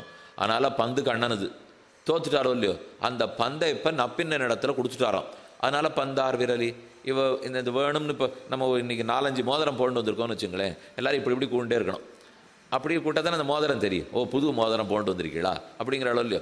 அதை போல் வேணும்னு இவ பந்து அடிச்சுட்டே இருக்கலாம். இன்னைக்கு ஏது புதுசாக நப்பின் ஏதோ பந்தாடின்னு இருக்கானா, ஜெயிச்சேன்னு சொல்ல வேண்டாமா? அதனால பந்தார் விரலி உன் மைத்துனன் பேர் பாட. சரி, நான் தான் போட்டியில் ஜெயிச்சேன், கையில் பந்து வந்துடுத்து, என்ன செய்யணும்னு கேட்கிறாள். நான் உங்கோட்டியில் சேரணும். எப்பவுமே ஜெயிக்கிறாப்பில் இருக்கிறச்சேவே மாறிவிடணும். தோக்கிற கோட்டியில் மட்டும் இருக்கவே கூடாது. தோக்க போகிறதுன்னு தெரிஞ்ச உடனே வெளியில் வந்துவிடணும். யார் ஜெயிக்க போகிறான்னு கண்டுபிடிக்கிறது தான் சாமர்த்தியம். இப்போ கண்ணன் ஆடுறார், நப்பின்னை ஆடுறா. கோபிகைகள்லாம் ஏற்கனவே கிருஷ்ண கோட்டியில் இருந்தால் வெளியில் வந்துட்டா. அது கொஞ்ச நாள் முன்னாடியே வந்துடணும், 5-6 மாதத்துக்கு முன்னாடியே வெளியில் வந்துட்டா தான் அப்புறம் சரி யார் ஜெயிக்க போகிறான்னு யோசிக்கணும். சரியாக ஜெயிக்க போகிற சமயத்துக்கு அங்கே போய் சேர்ந்துடணும். இப்போ ஆண்டாள் கோட்டி கண்ணன் கோட்டிலேருந்து வெளியில் வந்துட்டா. வெளியில் வந்துட்டு கண்டிப்பாக இந்த தடவை நப்பின்னைக்கு தானே ஜெயம் தெரிஞ்சு போச்சு. அப்போ அந்த கோட்டியில் சேரணுமோ இல்லையோ, நப்பின்னையை பிரார்த்திக்கிறா. உன் மைத்துனன் பேர் பாட, உன்னுடைய மைத்துனனை பற்றி நன்னா நாங்கள் பாடணும். பாடன்னு சொன்னால் அவர் தோத்தத்துக்கு கேலி பண்ணணும்னு அர்த்தம். இந்த இடத்துல மைத்துனன் பேர் பாடன்னா நீங்கள் கீழேந்து இருக்கிற மாதிரி வச்சுக்கூடாது. உத்தமன் பேர் பாட, முகில்வண்ணன் பேர் பாட, நாராயணன் மூர்த்தி கேசவனை பாட, அந்த பாடலாம் கீர்த்திமை பாடி போய் நிறையா பார்த்துருக்கோம். கடைசியில் 15வது பாட்டு மாயனை பாடன்னு முடிஞ்சுது. இந்த இத்தனை பாட்டுலேயும் பாடானா புகழான்னு அர்த்தம். ஆனால் இப்போ உன் மைத்துனன் பேர் பாடான்னா பரிகாசம் பண்ணான்னு அர்த்தம். இங்கே புகழான்னு அர்த்தம் இல்லை, நன்னா தோத்தாரே அப்படின்னு பரிகாசம் பண்ணணுமோ இல்லையோ. பந்தாட்டம் ஆடிட்டு தோர்த்துட்டு ஏதோ கண்ணன் சர்வலோக மகேஸ்வரன் இருக்காரு அப்படின்னு சொல்ல வேண்டாமா? அதனால தான் உன் மைத்துனன் பேர் பாட. நம்ம பாட்டை பார்த்த உடனே புரியல, மைத்துனன்னு யாரை சொல்லுகிறாள்? பலராமனையா? ஆண்டாளுக்கு கணவன் கண்ணன், கணவனுக்கு கூட பிறந்தவர்கள் தானே மைத்துனனாக இருக்கணும். அப்படிதான் நம்ம வச்சுருக்கோம். இப்போ அவர் தானே மைத்துனன். ஆணாக இருந்தால் மனைவியினுடைய கூட பிறந்தவா மைத்துனர்கள், பெண்ணாக இருந்தால் கணவனுடைய கூட பிறந்தவா மைத்துனர்கள். ஆண்டாளுக்கு இப்போ மைத்துனன் பலராமன்னா, பலராமன் பந்தாட்டம் ஆடவே இல்லையே. அப்போ மைத்துனன் ஆற சொல்கிறாள்னால் வியாக்கியானத்தில் கண்ணனைத்தான் சொல்கிறாள்னுட்டார். மைத்துனன்னு கணவனுக்கே பேர் உண்டானால் அந்த நாள்லேருந்து இருக்கு போல் இருக்கு. இது இந்த நாள்து மட்டும் இல்லை. மைத்துனன் பேர் பாடான்னு சொன்னால் கணவனை மைத்துனன்னு சொல்கிற வழக்கம். அந்த மைத்துனன்கிற வசந்த வார்த்தையாக சொல்கிறதில்லை. ஆனால் சென்னப்பட்டினத்தில் பக்கம் கொஞ்சம் அதை மாற்றி சொல்லிக்கிறா. அதுக்காக சொல்லிக்கிறேன். இப்போ உன் மைத்துனன் பேர் பாட செந்தாமரை கையால் சீரார் வளையொலிப்ப வந்து திறவாய். அப்போ கணவனான கண்ணனை பற்றி நன்னா பரிகாசம் பண்ணணும், கேலி பண்ணணும். உன் மைத்துனன் பேர் பாடனா வசவு பாடான்னு அர்த்தம். செந்தாமரை கையால் சீரார் வளையொலிப்ப, அதுக்கு நீ கண்டிப்பாக வந்துடுவேன்னு தெரியும். வேற எதுக்கு கூட்டிருந்தாலும் நான் பின்ன வந்திருக்க மாட்டாளாம். நல்ல வேளை நம்மோட சேர்ந்துட்டு கண்ணனை பற்றி கேலி பேசுறதுக்கு ஒரு கோட்டி நீ கிடச்சிருக்கு, அவசியம் பாடணும் அப்படின்னு செந்தாமரை கையால் சீரார் வளையொலிப்ப. பெருமானுடைய கை தாமரை கை, உன்னுடைய கை செந்தாமரை கை. செந்தாமரையில் அணிஞ்சிட்டு இருக்கிற சீரார் வளையல், வளையலுக்கு சீர்மையாவது அந்த கையை விட்டு வளையல் கடலவே கடலாதான். எப்போதும் கைகளில் வளல் இருக்குது. எப்போங்கிறது கீழே ஒரு கதை சொல்லியிருந்தேன். சாமான்யமாக கணவனை மனைவி பிரிந்தால் அப்போ இழைச்சி போய் கையில் போட்டுருக்கிற வளையல் கழண்டுடும். ஆனால் நப்பின்ன கண்ணனை பிரியறதே இல்லையோ. அதனால் கை இழைக்கவே இழைக்காதான். சீரார் வளையொலிப்ப வந்து திறவாய் மகிழ்ந்து, நீ வந்து கதவை திறக்க வேண்டும், அது கொண்டு நாங்கள் மகிழ வேண்டும்னு நப்பின்ன பிராட்டியை புருஷகாரமாக பற்றினது இந்த பாசுரம். 18வது பாசுரம் எம்பெருமானார் உகந்த பாசுரம். இனி பாசுரத்தினுடைய ஆழ்ந்த சில கருத்துக்களை பார்ப்போம். உந்துமதகளித்தன் ஓடாத தோல்வலியன் நந்தகோபாலன் மருமகளே நப்பின்னாய் கந்தங்கமழுங்குழலி கடை திறவாய். இந்த இடத்துல பெரிவாச்சன்முள்ள ஒரு வரி சாதிக்கிறார். அவள் புருஷகாரமாக அவனை பற்றுவதே பலவியாப்தமாவது. பலவியாப்தம்னா பலத்தோட சேர்றதுன்னு அர்த்தம். நம்ம ஒரு காரியம் பண்ணுறோம், அது பலிக்கலாம் பலிக்காமலும் போகலாம், அது வெற்றி பெறலாம் தோல்வியும் பெறலாம். அந்த காரியம் கண்டிப்பாக வெற்றி பெறணும்னா யாரை பிடிக்கணுமோ பிடிக்க பார்ப்போம் இல்லையோ. இன்னென்னார் உதவி இருந்தால் தான் இந்த காரியம் நடக்கும். அப்போ பகவானிடத்தில் சரணம்னு போகிறோம். இந்த சரணாகதி பலிக்க வேண்டும். பலிக்க வேண்டுமானால் என்ன செய்யணும்னால் நேர பெருமானிடத்தில் சரணாகதி பண்ணால் பலிக்காது. அப்போ பலவியாப்தமாகணும்னால் சரணாகதி பலிக்க வேண்டுமானால் பிராட்டி புருஷகாரமானாத்தான் பலிக்கும். அவளை முதல்ல பற்றி பின்னால் பெருமான உபாயமா பற்றினாத்தான் பலிக்கும். பிராட்டி புருஷகாரமானால் அல்லது ஈஸ்வரன் காரியம் செய்யான். இந்த பிள்ளை லோகாச்சாரியர் தன் ரகசிய கிரந்தத்தில் சாதிக்கிறார். அவள் புருஷகாரம் பண்ணாத்தான் பெருமாள் ரட்சிப்பார். எங்கே கண்டோம்? காகாசுரன் விபீஷணன் ஆகியோரிடத்திலே கண்டோம். எங்கே காணலே? ராவணனிடத்தில் காணவில்லை. ரெண்டையும் சொல்லியிருக்கார். ராவணனே பெருமாள் கொண்டுட்டாரேனால் பக்கத்தில் சீதை இல்லை. ஆனால் காகாசுரனை பெருமாள் ரட்சிச்சுட்டாரேனால் பக்கத்தில் சீதை இருந்தாள். காகந்தஞ்ச விபீஷணம் சரணமிதி உக்திக்ஷமோ ரக்ஷிதா. பராசர பட்டர் சாதிக்கிறார். உங்களுக்கே தெரிஞ்ச கதை. சித்திரகூடத்தில் ராமன் இருந்தபோது சீதை மடியில் தலை வைத்து தூங்கி இருந்தார். அப்போ காக்க வடிவத்தில் ஜெயந்தன் ஒருத்தன் வந்தான். தன் அலகால் பிராட்டி மார்பகத்தே கொத்தினான். ரத்தம் துளித்தது. சரி, மாம்சத்துக்காக வந்திருக்கு போல் காக்க சுச்சு அப்படின்னு ஓட்டினா சீதை. அது போல சுற்றி சுற்றி வந்தது. ஓ, எப்படி காப்பாற்றிக்கிறதுன்னு தெரியல. ராமனை எழுப்பிவிட்டாள். சமயா போதித்த ஸ்ரீமான் சுகசுப்த பரந்தபா. ராமன் நன்னா தூங்கிட்டு இருந்தார், எனக்கு எழுப்பவே மனசு இல்லை. ஆனால் என்ன பண்ணுறது, எழுப்பிட்டு இதெல்லாம் அனுமான இடத்துல பேசிட்டு இருக்கா அசோகவனத்தில். ஏன்னா இவளுக்கு மட்டுமே தெரிஞ்ச கதை இது. வெளியில் ஆருக்கு லக்ஷ்மணனுக்கு கூட இந்த கதை தெரியாது. அந்த அந்தரங்கமான கதையை ஹனுமானோட பேசிட்டு இருக்கா சீதை. அவனை நான் எழுப்பிட்டேன், எழுப்ப மனசில்லை, ஆனாலும் எழுப்பினேன். பார்த்த ராமன் கோபப்பட்டு விட்டார். ஒரு தர்பத்தை எடுத்து பிரம்மாஸ்திரத்தை உச்சரித்து காக்க பேரில் விட்டுட்டார். காக்க ஓடித்து. உயிருக்கு பயந்து ஆறான்னு காப்பாற்றுவாளான்னு சபித்ராச்ச பரித்யக்தா சுரைஷ்ச சமஹர்ஷிபிகி த்ரீன் லோகான் சம்பரிக்கிரமிய தமேவ சரணங்கதா. எல்லாராலும் கைவிடப்பட்டான். தந்தை, தாய், நண்பர்கள், தேவர்கள், ரிஷிகள் ஒருத்தரும் கதவை திறக்கல. வேற வழியின்றி அனைத்துலகும் திரிந்தோடி வித்தகனே ராமாவோ நின்னபயம் என்று அழைப்ப மொத்த ஊர்லையும் திரிந்தோடி திரும்ப ராமன் திருவடியிலே வந்து விழுந்தான். விழர்ச்சேவான்னு ஒழுங்கா சரணம்னு சொல்லக்கூடாதா? சொல்லலை. சொல்லாட்டாலும் போனா போகிறது. அவனுடைய கால் ராமன் திருவடியில் படும்படி விழுந்துட்டான். அவன் தலைப்படுறதுக்கே தகுதி கிடையாது. இப்போ காக்கையசோரனுடைய கால் வந்து ராமன் திருவடியில் பட்டது. உடனே பிரம்மாஸ்திரம் அழிச்சிருக்கும். ராமன் விட்ட அஸ்திரம் வெறுமை எப்பவான்னு திரும்பி வருமா? அமோகமான அஸ்திரம். ஆனால் அது மெதுவாக இவனை துரத்துறது. இப்போ கீழே வந்து விழுந்தாச்சு, தைச்சா முடிஞ்சு போயிருக்கும். அந்த சமயம் சட்டுன்னு சீதை காக்கையினுடைய தலையை பிடிச்சு திருப்பி அந்த தலை ராமன் திருவடிகளில் படும்படி வச்சாலாம். தச்சிரஹா பாதையோஸ்தஸ்ய யோஜயாமாச ஜானகி. அதை பார்த்த உடனே ஓ, காகம் நம்மிடத்தில் சரணாகதி பண்ணித்து என்று நினைத்து ராமன் உடனே ரட்சிச்சு விட்டுட்டார். அந்த அங்கே சொல்லும்போது தான் வதார்கமபி காக்குஸ்தா கிருபையா கர்யபாலயத். அப்போதே காக்கையை கொன்று இருக்கணும், ஆனால் ராமன் ரட்சித்தார். எதனால்? பிராட்டி சந்நிதியால். பக்கத்தில் சீத்தை இருக்கவே தான் காக்கை காப்பாற்றப்பட்டது. அதே போல் விபீஷணனுக்கு பாருங்க, விபீஷணன் ரட்சிக்கப்பட்டானே, பக்கத்தில் சீத்தை இல்லையே. விபீஷணன் வந்து சரணாதி பண்ணச்ச சீத்தையே கிடையாது, இக்கரைக்கு வந்திருக்கா, சீதை அசோகவனத்தில் இருக்கா. அப்போ விபீஷணனுக்கு எப்படி பேர் கட்டி தென்னால், சீதை லங்கைக்குள்ள போனதே விபீஷணனை கட்டாட்சித்து தயார் பண்ணி சரணாகத்தனை அனுப்புறதுக்கு தான். அதுதான் ரகசியமே. விபீஷண சரணாகதியினுடைய அடிப்படையிலேயே விபீஷணனை தயார் பண்ணத்தான் சீதை உள்ளேயே போனாலாம். அதனால் என்னமோ ராவணன் அவனை அழித்ததுங்கிறதுலாம் ஒரு வியாஜம், ஒரு சின்ன சின்ன காரணமே தவிர பெரிய சாஸ்திரம் ராமாயணம்ங்கிறது சரணாகதி சாஸ்திரம். அந்த சரணாகதியில் மிகச்சிறந்த சரணாகதி விபீஷண சரணாகதி. அந்த விபீஷணனை தயார் பண்ணினதே சீத்தை தான். அதனால் காக்கையசுரன், விபீஷணன் இவர்களெல்லாம் நல்ல வாழ்க்கை பெற்றார்கள் என்னால் பிராட்டி பக்கத்தில் இருந்தபடியால். வாலி மாண்டு போனான், ராவணன் மாண்டு போனான். காரணம் பிராட்டி அருகில் இல்லாதபடியால். இவள் சந்நிதியும் இவள் அசந்நிதியம்னு சொல்லுவார்கள். பிராட்டி இருந்தால் பெருமாள் ரட்சிச்சுடுறார், பிராட்டி இல்லைன்னா பெருமாள் சிக்ஷிக்கிறார். முதல்ல இருந்தே பாருங்களேன், இப்போ ராமன் தாட்டை அழித்தார், மாரீச்சன் சுபாகு அழிச்சிட்டார், பெரிய யுத்தம்லாம் நடந்திருக்கு. அப்போ எப்பவுமே சீத்தை ராமனுக்கு அருகே கிடையாது, கல்யாணமே ஆலையே. பிரம்மச்சாரி ராமனும் போது தான் அதெல்லாம் நடந்திருக்கு. 14,000 ராட்சசர்கள் அழிச்சாரோ இல்லையோ, அப்பவும் சீத்தை பக்கத்தில் கிடையாது. இப்போ ராவணன் போயிட்டாரேன்னா சீத்தை பக்கத்தில் கிடையாது. காக்க தப்பிச்சு கொடுத்தேன்னா சீத்தை பக்கத்தில் உண்டு. ராமாயணம் 24,000 ஸ்லோகங்களையும் புரட்டி பார்த்தாலும் பிராட்டி அருகில் இருந்தால் பெருமான் கொல்ல மாட்டான். பிராட்டி அருகில் இல்லைன்னா தான் பெருமாள் தண்டிக்கிறார். ஆகவே அருகில் இருப்பது இல்லாதது முக்கியமாக போடுறது இல்லையோ, அதைத்தான் இங்கே விசாரித்து கொண்டு அவள் புருஷகாரம் ஆகாவிட்டால், பிராட்டி புருஷகாரம் பண்ணலே, ஈஸ்வரன் ஒரு நாளும் காரியம் செய்ய மாட்டார். அப்போ பலத்தோட வியாபிக்கணும்னா, நமக்கு பலன் நன்னா கிடைக்கணும், எடுத்த சரணாகதி வெற்றி அடையணும்னால் அவளை முன்னிட்டு கொண்டு தான் பற்ற வேண்டும். அதுக்கு தான் உந்துமதகளித்தன் இந்த பாசனம் என்ன அவதாரிக்கையில் சாதிக்கிறார்.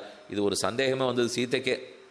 அனுமான் அசோகவனத்துக்கு எழுந்துருளினார், தான் பார்த்த அடையாளங்கள் அது இது எல்லாத்தையும் சீதையின் இடத்துல விண்ணப்பிச்சார்.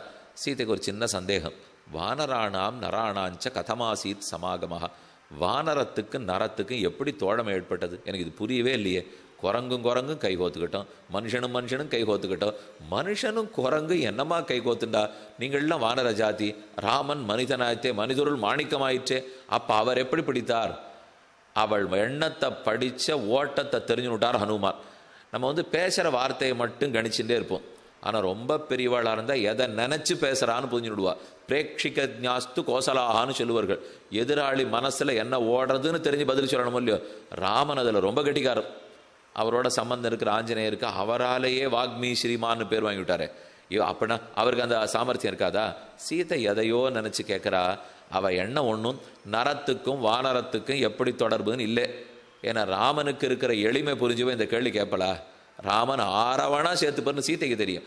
அது தெரிஞ்சவ போய் எப்படி குரங்குகளோட ராமன் தோழமை கொண்டான்னு கேட்டிருக்க மாட்டா. அப்போ உள்ள ஏதோ நினைவு வச்சுட்டு தான் சீத்தை கேட்குறா. என்னவா இருக்கணும்னால், ஹனுமானே, நாம் புருஷகாரமானாத்தானே யாரும் ராமங்கிட்ட சேர முடியும். நீங்கள் சேரச்சே நான் கூட இல்லையே, என்னமா உங்கள் ராமன் சேர்த்துட்டார். அவ கவலை அது. ஏன்னா நாம் இருந்து தான் ஒரு காரியம் நடக்கணும்னா, நம்ம வர்றதுக்கு முன்னாடி கோவில் அதை பண்ணிவிட்டாள்னா வந்து சண்டை பிடிச்சிடுவா. அது என்னம்மா, நான் வந்து தான் இதனை பண்ணியிருக்கணும், நீங்கள் இந்த மாலையை எடுத்துக்கூடாதே, தீர்த்தமாக எடுத்துக்கூடாதே, நான் வரல, என்ன இவர் உரிமையும் இல்லையா அது. அப்போ இவரை விட்டுட்டு அடுத்தது நடக்கூடாது. சீதைக்கு இருக்கிற உரிமையை நிலைநாட்டுகிறார். நான் இல்லாமல் எப்படி நீங்கள் ராமனை பற்றினீர்கள்? ஹனுமான் உடனே அடுத்த ஸ்லோகத்தில் பதில் சொல்லிவிட்டார். தேவி உம்ம அனுகிரகத்தோடு தான் நாங்கள் பிடிச்சிட்டோம். நான் உம்மை பார்த்ததே இல்லையேன்னா, நீர் அப்படி பார்த்ததில்லை. ஆனால் ராவணன் தூக்கிட்டு போகிறச்சே ஆகாச மார்க்கத்தில் பறந்தீர், நாங்கள் ரிஷமூக மலையில் கீழே இருந்தோம். உம்ம திருவாபரணத்தை மூட்டையாக கட்டி எங்கள் நடுவில் போட்டீர். அதன் மூலம் உம்ம அனுகிரகத்தை வாய்ண்டவே தான் ராமன் எங்கள்கிட்ட வந்தார். அதனால் சம்பந்தம் இல்லாமல் நாங்கள் ராமனை பற்றலைன்னா சீத்தை மூச்சு விட்டாலாம். அதை தெரிஞ்சுக்கத்தான் கேட்டேன். எங்கேயா நான் இல்லவே இல்லாமல் நீங்கள் போய் பற்றிட்டு விடணும்னு விட்டா அது ஒரு நாளும் நடக்காது. சீதை அருகில் இருந்தால்தான் ராமன் அனுகிரகிக்கிறான். அவள் முதல்ல கட்டாட்சித்தா தான். அதே விஷயத்தை குகனிடத்தில் சொல்கிறார். மாழமான் மடநோக்கி உம்பி எம்பி என்று ஒழிந்திலை. திருமங்கையாழ்வார் ஸ்ரீரங்கத்துக்கு 50 பாசுரங்கள், திருவரங்கத்துக்குன்னு 7 ஏதலன் கிழ்மகன் என்னாது மற்றவர்க்கின்னொருள் சுரந்து மாழமான் மடநோக்கி உன் தோழி உம்பி எம்பி என்ன ஒழிந்திலே. ரொம்ப ஆச்சரியமான பாசுரம். அந்த 50 பாசுரத்தை 10 பாசுரம் அரையர் சுவாமி அபிநயம் பிடிக்கிறதுன்னு இன்னைக்கெல்லாம் சேவிச்சுட்டுருக்கலாம். அத்தியனோத்சவம் இப்போ ஆரம்பிச்சு எடுத்தோம் இல்லையோ, 5 நாள் வரைக்கும் முதல் 1000 முடிஞ்சு போயிடும். அடுத்த 5 நாள் பகல் 10ல் 2வது 1000 பெரிய திருமொழி சேவை. அந்த திருமொழி சேவையின் போது தான் ஒரு கட்டமாக நிறைய அபிநயம். அப்போல்லாம் 2 அரையர் சேவை வரும். கார்த்தால பல நாளும் 1 அரையர் சேவை, சில நாள் பாட்டு அதிகமாக இருக்கும், அபிநயம் அதிகமாக இருக்கும். அப்போ 2வது வேளை அரையர் சேவை உண்டு. 2 அரையர் சேவை முடிஞ்சு கோட்டி எல்லாரும் வந்தாருன்னா 2:30 மணி ஆகிடும். அந்த அரையர் சேவையிலே இந்த பாசுரம் முக்கியமான அபிநயம். ஏழை ஏதலன் கீழ்மகன் என்னாது மற்றவர்க்கு இன்னொருள் சுரந்து குகப்பெருமானிட இருக்கிற இடத்துக்கு ராமன் போறார். ஸ்ருங்கிபேரபுரம். அவ்விடத்தில் ராமனுக்கு பழம் காய் கனி எல்லாத்தையும் கொண்டு வந்து குஹன் சமர்ப்பிக்கிறார். அப்போ சட்டுன்னு ராமன் அவரை கட்டாட்சி சுடலை. ராமன் பக்கத்தில் இருக்கிற சீதையை பார்த்து, சீதை உன் கண்களால் குளிர குஹனை கட்டாட்சி.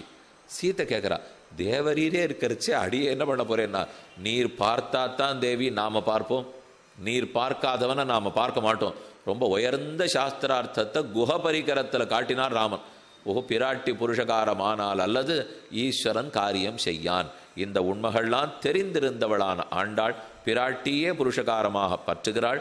உந்து மதகளித்தன் ஓடாத தோல்வலியன் மதமுந்து கழித்தன். இந்த பாசுரத்தில் ஒரு ஆச்சரியமான அர்த்தம் சாதிக்கிறார். உந்து மதகளித்தன்னா யானைகளை உடையவன் நந்தகோபாலன். சந்தேகமா இருக்கே, பசுக்களை உடையவன் நந்தகோபாலன், யானைகளை உடையவர் வசுதேவர்னா? வசுதேவர் தான் க்ஷத்திரியர் ராஜா, நந்தகோபாலன் இடையர். அப்ப இவர்கிட்ட பசுக்கள் இருக்கு, அவரிடத்துல யானைகள் இருக்கு. ஏன் மாத்தி விட்டாப்புல இருக்கே? இங்க மட்டும் மாத்தலே பாருங்க. கண்ணன் ஆண்டாளை கல்யாணம் பண்ணிக்க வந்தது வாரணமாயிரம் இல்லையோ, ஆண்டாள் கனா கண்டாளே. அதுல முதல் வரி என்ன இருக்கு? வாரணமாயிரம் சூழவலம் செய்து நாரணன் நம்பி நடக்கின்றான் என்னதுன்னு இருக்கோ இல்லையோ. அங்கேயும் இதே பெரியவாச்சான்களை விசாரித்து கொண்டார். ஏது 1000 யானை? வாரணம் 1000 வேற, ஒரு யானை இல்லை, 1000 யானைகளோட கல்யாணம் பண்ணிக்கிறதுக்காக வரார். ஆண்டாளை திருக்கல்யாணம் பண்ணிக்கிறதுக்கு கண்ணன் வரார். 1000 யானைகளில் வரான்னு ஏது யானைன்னு கேள்வி. ஆச்சரியமான அர்த்தம் சொல்லியிருக்கார். ஒரு இடத்துல பிறந்து அங்கேயே வளர்ந்த பிள்ளையா இருந்தா அவ அப்பா சொத்து மட்டும்தான்.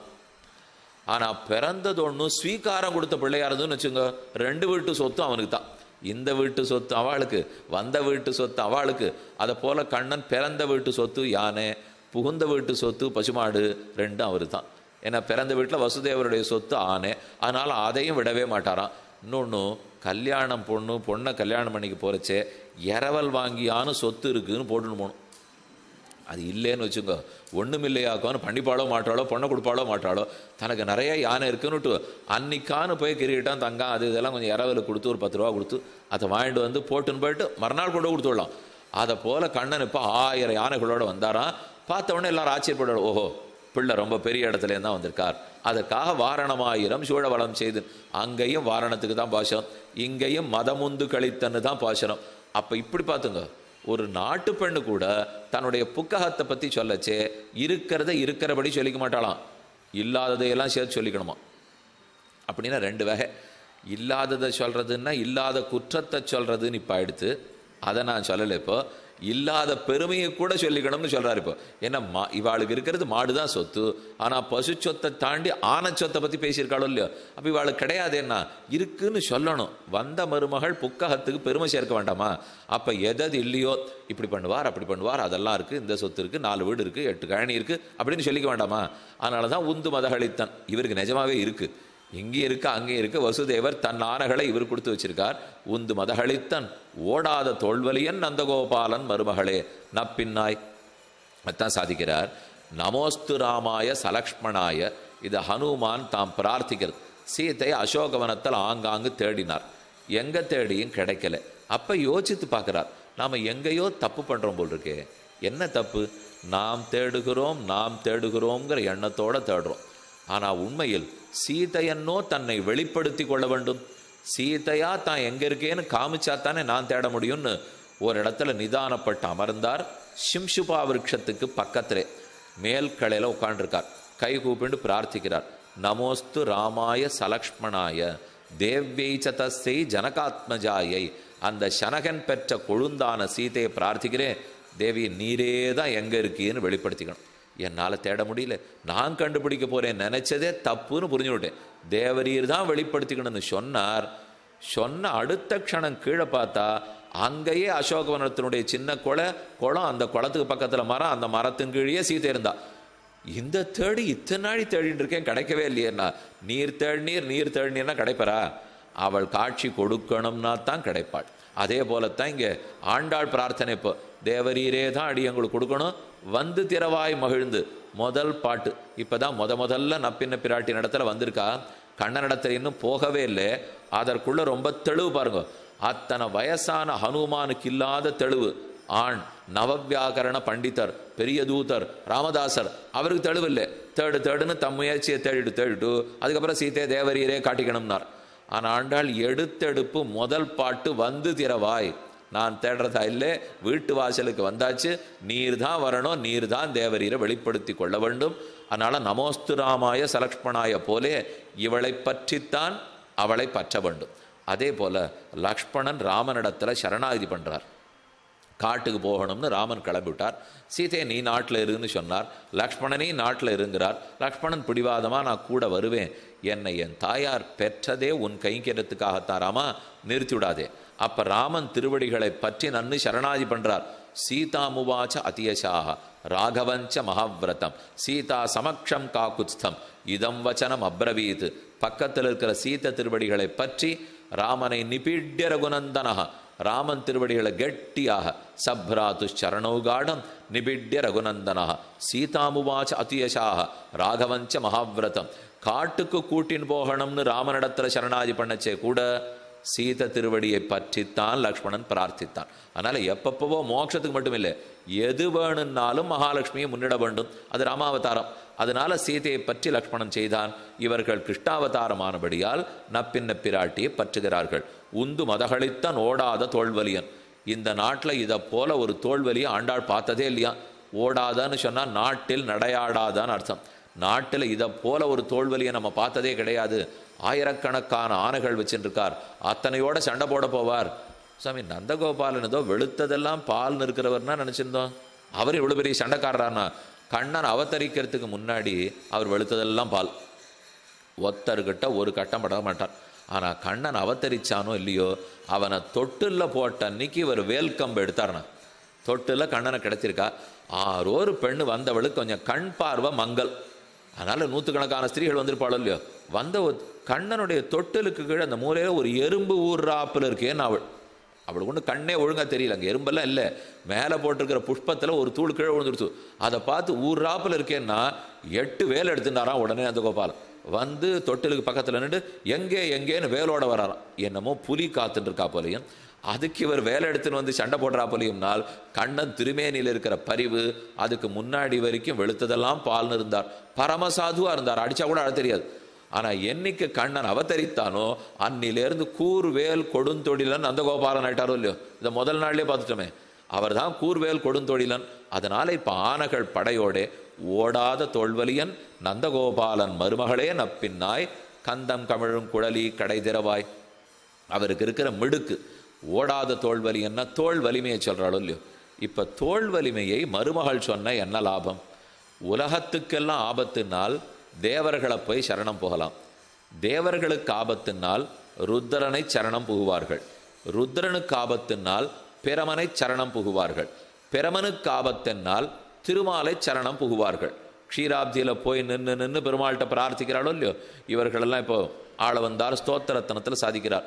வேதாபகார குருபாதக தைத்திய பீடாதி ஆபத் விமோச்சல மகிஷ்டபல பிரதானைகி கோன்ய பிரஜா பசுபதி பரிபாத்தின்னு அழகான ஸ்லோகம். எல்லா தேவர்களுக்கு ஆபத்து வந்தாலும் பெருமானிடத்தில் வந்து தான் பிரார்த்திக்கிறார். அடுத்தது ஒருபடி போகணும். நமக்கெல்லாம் ஆபத்துனா தேவர்கள், தேவர்களுக்கு ஆபத்துனா ருத்ரன், ருத்ரனுக்கு ஆபத்துன்னா பிரம்மா, பிரம்மாவுக்கு ஆபத்துன்னா கண்ணன். இப்போ கண்ணனிடத்தில் ஆபத்துன்னா என்ன பண்ணுறது? கண்ணனுக்கு எதான ஆபத்து, கம்சன் மூலமாக ஆபத்து வரலன்னா அப்போ நந்தகோபாலம் பத்தர அளவுக்கு தோல் வலிமை இருக்குதுன்னு சொல்கிறாளாம். இப்போ நந்தகோபாலனுடைய தோல் எவ்வளவு வலிமையானதுனால் கண்ணனுக்கே ஒரு ஆபத்து வந்தாலும் இவர் தோள்களை பற்றலாம். அந்த இத்தனை தேவர்களை தாண்டிவிட்டா இப்போ கண்ணனுக்கு ஒரு ஆபத்துன்னா இவர் ரட்சித்து கொடுப்பறனால் அது மருமக்களுக்கு நாட்டு பெண்களுக்கு திருப்தியாக தானே இருக்கும். அதனால தான் ஓடாத தோல்வலியன். ரெண்டாவது அர்த்தம் சாதித்தார், கண்ணனுக்கு ஆபத்துனாலும் இவரை பிடிச்சிக்கலாம், கண்ணனால் ஆபத்துனாலும் இவரை பிடிச்சிக்கலாம். ஏன்னா அதுவும் நடக்கிறது எந்த ஊர்ல. கண்ணனாலேயே ஆபத்து வரலாம். ரெண்டு விதத்தில் வேணும்னு அவர் அனுபவத்தை கொடுத்து படுத்துறதாகவும் இருக்கலாம், இல்லை பிரிஞ்சு பிரிஞ்சு போய் படுத்துறதாகவும் இருக்கலாம். ரெண்டுத்துக்கும் உடனே ஒரு பெண்ணும் புகார் எடுத்துன்னு மாமனார் இடத்துல வருவலாம். வந்து நேர இந்த மாதிரி உங்க பிள்ளை பண்ணார், இந்த மாதிரி பிள்ளை பண்ணார், இதுக்குன்னு தனியாக ஒரு அதிகாரியே வச்சுட்டார் அந்த சுவாமி. இது நம்மால் இந்த மனுவை வாங்கி வாங்கி போற மாட்டேங்கிறது. ஏன்னா எல்லா பெண்களும் ஒரு நாள் ஒரு மனு எடுத்துன்னு வரா. அதுக்குன்னு ஆளை வச்சு மனு வாங்கும் நாள் இன்னைக்கு எல்லாரும் போட்டிருக்காளோ இல்லையோ.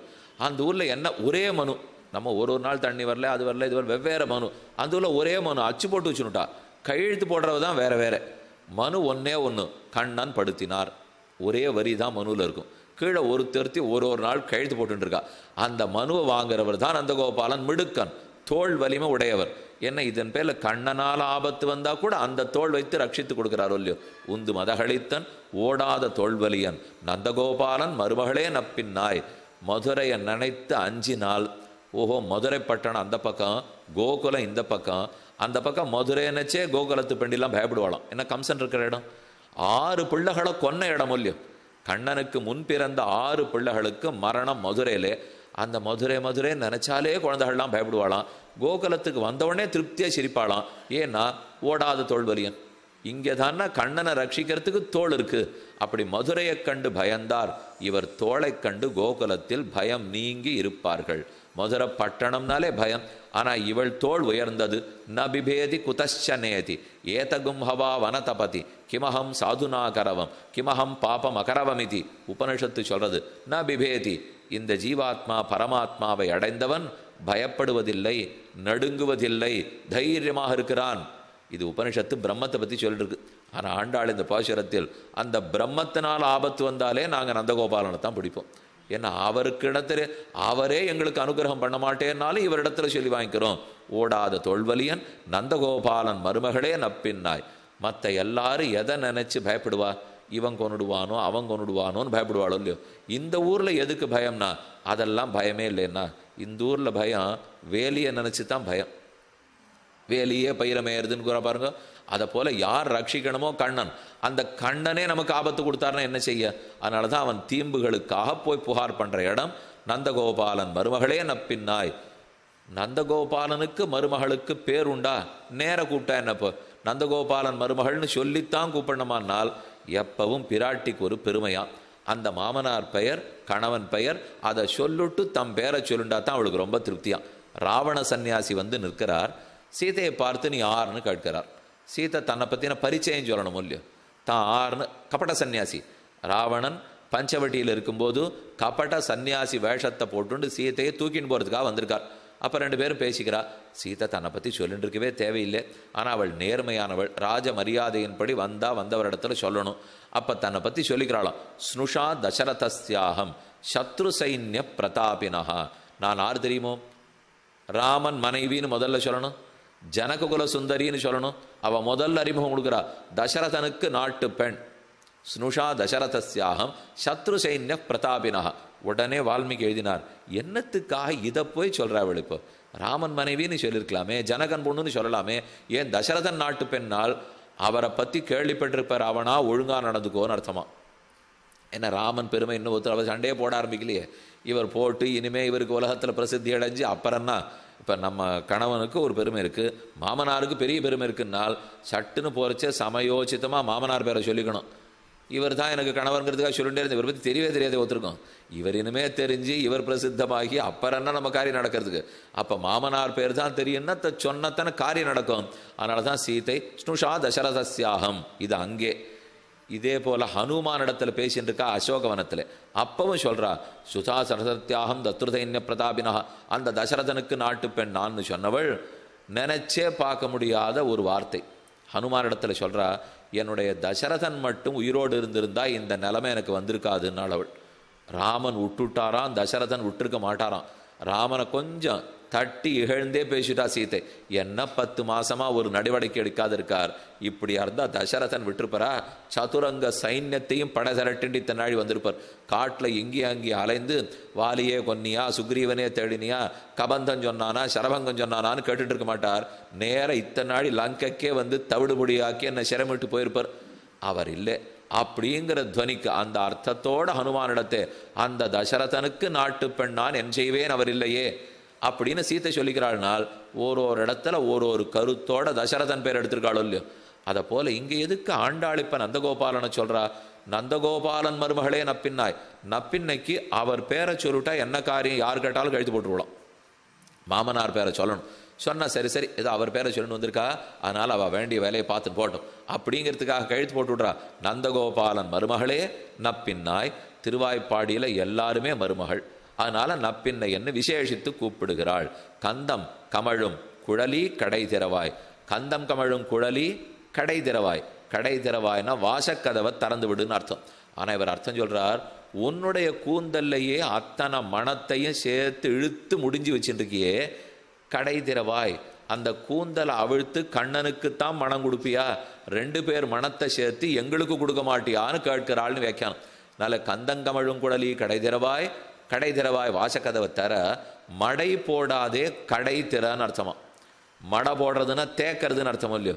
தேக்கிவிட்டால் அப்போ இவள் மனம் அவனுக்கு, அவன் மனம் இவளுக்கு, 2 பேர் மனமும் சேர்ந்து நமக்கு கிடைக்கவே கிடைக்காதே. மடையை வெட்டி விட்டால் தானே ஜலம் பாயும். அதை போல உம்ம மனத்தை எனக்கு கொடு, அந்த மனத்தை பெற்றுதான் நாங்களும் கண்ணனை அனுபவிக்க வேணும். கந்தங்கமழும் குழலி வாசம் செய் பூங்குழலாள் திருவானை நின்னானை கண்டாள். கண்டாயின்னு 10 திருவாய்மொழி நம்மாழ்வார் சாதிக்கிறார். வாசம் செய் பூங்குழலாள், அழகான வாசனவுடைய பிராட்டியாம். தேவராஜ பெருமானை பற்றி வரதராஜ பஞ்சாசத்து வேதாந்த தேசிகன் 50 ஸ்லோகங்கள் பாடியிருக்கார். அதில் அந்த சுவாமி ஒரு விஷயம் சாதிக்கிறார். காலங்கார்த்தால விஸ்வரூபத்தும் போது போய் தேவப்பெருமாளை சேவிச்சுட்டு வந்துடணும். காஞ்சிபுரம் பெருமாள் ஏன் அப்புறம் 9 மணிக்கு மேலே போயினா தீர்த்த சடாரியெல்லாம் வாங்கிட்டு வரலாமே. இப்போ ஸ்ரீரங்கத்தில் விஸ்வரூபத்துக்கு போனீங்கன்னா தீர்த்த சடாரி கிடையாது, பெருமானை வெறுமை சேவிச்சுட்டு வந்துவிடலாம். 9:15 பொங்கல் ஆனப்புறம் திருவாராதனை ஆனப்புறம் போனால் தான் தீர்த்தம் சடாரி கொடுப்பா. அதுவே இப்போல்லாம் ரொம்ப கூட்டமாக போயிடுத்துன்னா ஏதோ சேவிக்கிறோம் வரும், அவ்வளோதான் நடக்கிறது. ஆசையாக தீர்த்தம் சடாரி வாங்கிக்கணும்னு வந்தால் கூட அர்ச்சக சுவாமி இருக்கணும், கூட்டம் குறைவாக இருக்கணும், இல்லைன்னா அவளுக்கு நிற்கிறா நின்றுருக்க அவளால் புரியல. இப்போ எதுக்கு சொன்னேன், இப்போ விஸ்வரூபத்தின் போகிற போனால் ஒரு தனி சேவை. பெருமாள் கச்சம் கட்டின்னு இருக்க மாட்டார். கச்சம் கட்டிக்கிறதுனா நல்லா பஞ்ச கச்சம் கட்டிக்கிறாளோ இல்லையோ, நடுவில் பழந்த குறி இப்போ மயில் கண்டெல்லாம் வச்சு பின்னாடி ஜரிகை மேலே உத்திரியெல்லாம் சாத்திட்டு, அதெல்லாம் கார்த்தால விஸ்வரூபத்துக்கு போனெல்லாம் நம்பெருமாளே சாத்திருக்க மாட்டார். ஒரு வேட்டி தான், ஏக வேட்டியாக இரவு படுக்கையறையில் சேனிச்சிருந்தாரோ இல்லையோ, அந்த வேட்டி கீழே ஒன்றா சுற்றிருப்பா.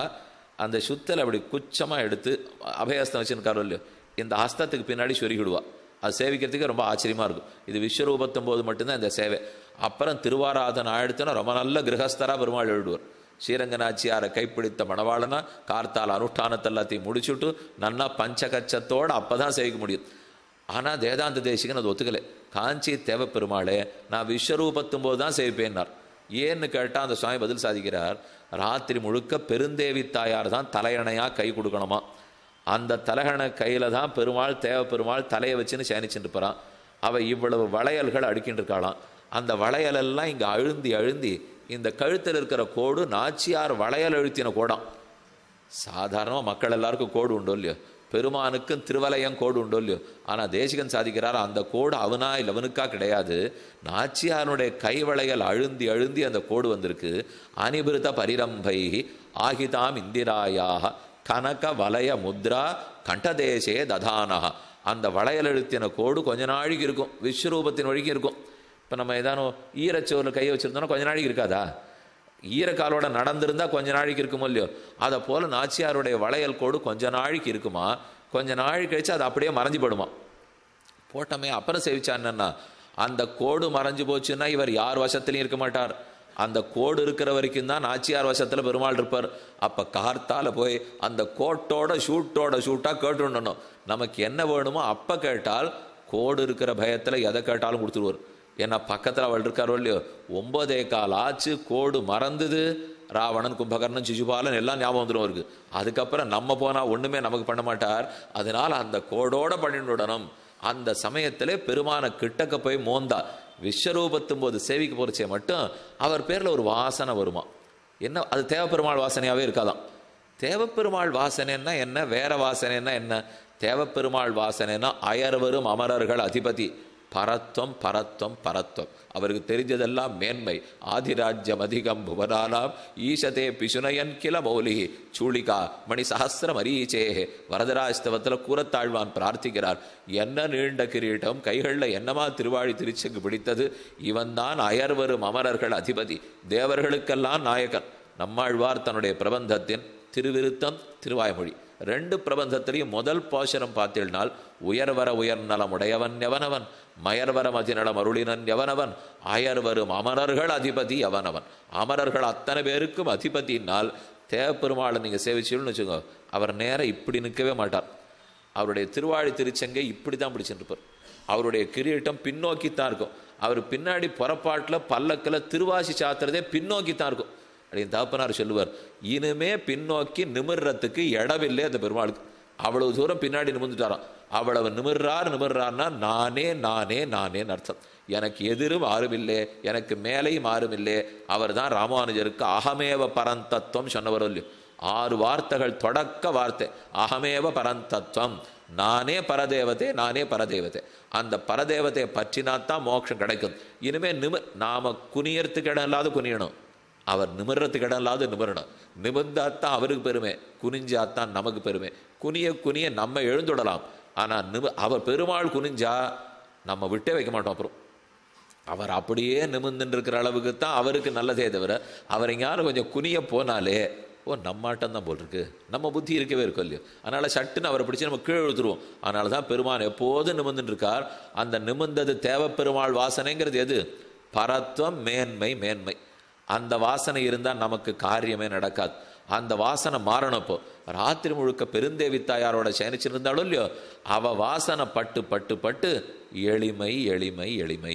அந்த எளிமையெல்லாம் விஸ்வரூபத்தை வரைக்கும் இருக்கும். அதனால் கார்த்தால போனால் வாசனை வேற, கார்த்தால போனால் கழுத்தில் ரேக்கை இருக்கும். அதுக்குள்ளே போய் நம்ம பிரார்த்தனையை முடிச்சுன்னு வந்துடணும்னு அந்த ஸ்லோகத்திலே வரதராஜ பஞ்சாசத்தில் சாதிக்கிறார். அந்த வாசனை தான் இப்போ கந்தம் கமழும் குழலி. அந்த குழலியான நப்பின்ன பிராட்டியினுடைய வாசனை, அவ குழலும் பெருமான் குழலும் சேர்ந்து இருந்துதான் கேசவனை ஆக்கினதே அவதாங்கிறார். கேசவன்னா பிரசஸ்த கேசபாசம் இருக்கிறவரோ இல்லையா. இப்போ மயிலாப்பூரில் வந்து இல்லைன்னா கேசவ பெருமாள், ஆதிகேசவ பெருமாள்லாம் கேள்விப்பட்டு பாருங்க. இப்போ திருவாட்டாறு பெருமாளை சேவிக்கிறோம், ஆதிகேசவன்கிறார். ரொம்ப நாள் கைதி பிரம்மணோ நாம ஈசோகம் சர்வதேகினாம் ஆவாந்தவாங்கே சம்பூமோ தஸ்மாத் கேசவநாமவான் பிரசஸ்த கேசபாசம். தேவர்களுக்கெல்லாம் தேவன் கேசவன் ஒரு தடவை சொன்னால் கேசவா என்ன கெடும், இடராயவெல்லாம் கெடும்னு ஆழ்வார் சாதிக்கிறார். அந்த கேசத்துக்கு மனத்தை ஊட்டினதே பிராட்டி தான். அதனால் வாசம் செய் பூங்குழலாள் சர்வகந்தா, கந்தத்துக்கெல்லாம் அதிபதி பெருமான், அவனுக்கும் கந்தம் ஊட்டுபவள். கந்தங்கமழும் குழலி கடை திறவாய், வெட்டி விடு, மடைய தேய்த்து தேக்கி வைக்காதே, கடை திறவாய். அவள் உள்ளேந்து கேட்குறாளாம், என்ன நடுராத்திரியில் வந்து எழுப்புறீள்? நடுராத்திரியா? எழுந்து 10 வீடு முடிஞ்சு போச்சு, வந்து நந்தகோபாலனை எழுப்பியாச்சு, அடுத்து நம்பிமூத்த பிரானை எழுப்பியாச்சு, கொஞ்ச நாளில் விடியவே போகிறது. நாங்கள் ஒன்றும் முன்மாலை பொழுது ரொம்ப சீக்கிரமாக வந்துள்ள நாழி கழிச்சு தான் பெண்ணே வந்திருக்கோம். இப்போ ஒரு வீடுன்னு வச்சுட்டா கூட சின்னவாள்லாம் முதல்ல எழுந்திருந்து கிடுகிடுன்னு தீர்த்தமாடி மெழுகி பண்ண வேண்டிய அடுப்பெல்லாம் மூட்டி எல்லாத்தையும் தயார் பண்ணி வச்சுட்டு அப்புறம் தானே போய் மாமியார் எழுப்பணும். இல்லாட்டா முதல்ல அவளை எழுப்பி விட்டுட்டு பண்ணி வைங்கோ வரேன் அப்படின்னு விட்டா. இல்லை, அப்படி பண்ணக்கூடாது. முதல்ல சின்னவாள்லாம் எழுப்பிட்டு தான் வரணும். நாங்கள் சின்னவாள்லாம் எழுப்பிட்டோம். 10 வீட்டுக்கு போய் 10 பேரை எழுப்பின்னு வந்தாச்சு. இப்போ வந்த பிற்பாடு தான் உன் வீட்டுக்கு வந்திருக்கோம். அதனால் இது மத்திய ராத்திரி பொழுது இல்லை. அதுக்கு காரணம் சொல்கிறேன், அடையா சொல்கிறேன், கேட்டுக்கோ. கந்தங்கமழும் குழலி கடை திறவாய், வந்தெங்கும் கோழி அழைத்தனகான். கோழி அழைச்சதேன்? அவள் ஆக்ஷேபித்தா. ஒரு கோழி அழைச்சதா? உங்கள் கோழி அழைச்சதா? எங்கும் கோழி அழைத்தனகான். எல்லார் வீட்டு கோழியும் எப்பவுமே கூன்னு கூவிண்டே இருக்கே. ஆனால் இந்த பாட்டை இப்போ சொல்லி லாபமே இல்லை. எங்கே வேணால் கோழி அழைக்கிறது. இப்போ கார்த்தால 4 மணி 5 மணிக்கு கோழி கூப்பிட்றதெல்லாம் நின்னே போச்சு. அது திடீர்னு 12 மணிக்கும் கூப்பிடுறது, 4 மணிக்கும் கூப்பிடுறது, 8 மணிக்கும் கூப்பிடுறது. ராத்திரியெல்லாம் கோழி கூப்பிட்றது. என்னால் கோழி கூவனா எழுந்திருக்கணும், வேலைக்கு போகணும். இது வழக்கமாக இருந்தது இல்லையோ. அது வேலை கார்த்தால வேலை கழனிக்கு போகிறது 6 மணிக்கு போகணும்னு இருக்கிறச்சே 4 மணிக்கு எழுப்புறதுக்காக கோழி கூழ்ந்தது. இப்போ எல்லாம் தொழிற்சாலைகள் பெருகி போச்சு இல்லையோ. அதனால் அவள் வந்து 6 மணிக்கு சில பேர் வேலைக்கு வர சொல்கிறா, 2 மணிக்கு வேலைக்கு வர சொல்கிறா, ராத்திரி 10 மணிக்கும் வேலைக்கு வர சொல்கிறா. அப்போனா கோழி 3 வேளை கூவித்தான் நான். கார்த்தால கூவணும், அவளை எழுப்பி விட்டு அனுப்பணும். மத்தியானம் கூவணும், அவளை எழுப்பி விட்டு அனுப்பணும். இது போராக்குறைக்கு வெளிநாட்டு வேலை இங்கேருந்து பார்க்குறவா ராத்திரி தான் கோழியே கூவணும். அவளுக்கு பகலில் கோழி கூவி பிரயோஜனமே இல்லை இப்போ.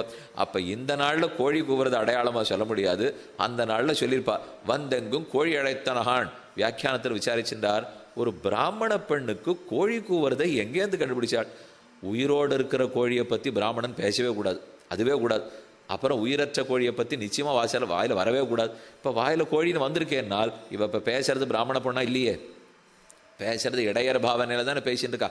அதனால் வந்தெங்கும் கோழி அழைத்தனகான் மாதவி பந்தல் மேல் பல்கால் குயிலினங்கள் கூவினகான். ஒரு கோழி இல்லை, எல்லா கோழியும் சேர்ந்து தான் கூவுறது. மாதவி பந்தல் மேல் குறுக்கத்திப்பூ பந்தல் மேலே குயில் நன்னா தூங்குமா. கார்த்தால் எழுந்த உடனே அதை எழுப்புறதுக்குள்ளே போரும் இருக்குமா. ஆண்டாள் சொல்கிறது, கோழி கூட தூங்காமல் கோவிடும், குயில் என்னமா தூங்கும் தெரியுமோ, அடித்து போட்டாப்புல தூங்கும். அந்த குயிலே எழுந்துடுத்து. குயில் கூட எழுந்து கூவுறதுன்னா, பெண்ணே நீ இனிமே தூங்கக்கூடாது.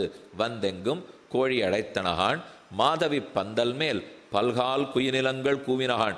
அந்த பந்தல் குறுக்கத்தி பூ மெத்து மெத்துன்னு இருக்கான். அதனால் மெத்துன்ற இடத்துல குயில் படுத்துன்னு இருக்கு. என்ன எழுப்பினாலும் திரும்பி பார்க்க, அது தன் பக்கத்தில் இருக்கிறவா எழுப்புறதையும் பார்க்காதான், தன் சரீரத்தையே அது கண்டுகொள்ளாதான். அதுக்கு ஒரு ஸ்லோகம், ஒரு மந்திரம் உதாகரிக்கிறார். எங்கிருந்து எங்கே நமக்கே ஆச்சரியமாக இருக்கும். நோபஜனம் ஸ்மரநிதம் சரீரம்னு ஒரு சாஸ்திர வாக்கியம். ஒரு ஜீவாத்மா சரீரத்தை கீழே விட்டுட்டு புறப்பட்டு விடுறார் இல்லையோ, நேர வைகுந்தத்தை அடைகிறார். அப்போ அவர் போகிற மார்க்கத்தில் சரீரத்துக்கு பக்கத்தில் உட்காந்து நிறைய பேர் அழுதுன்னு இருப்பாளே, அவள் எல்லாரையும் பார்த்து ஏதான ஒரு வார்த்தை ஆறுதலாக சொல்லிட்டு போகிறா.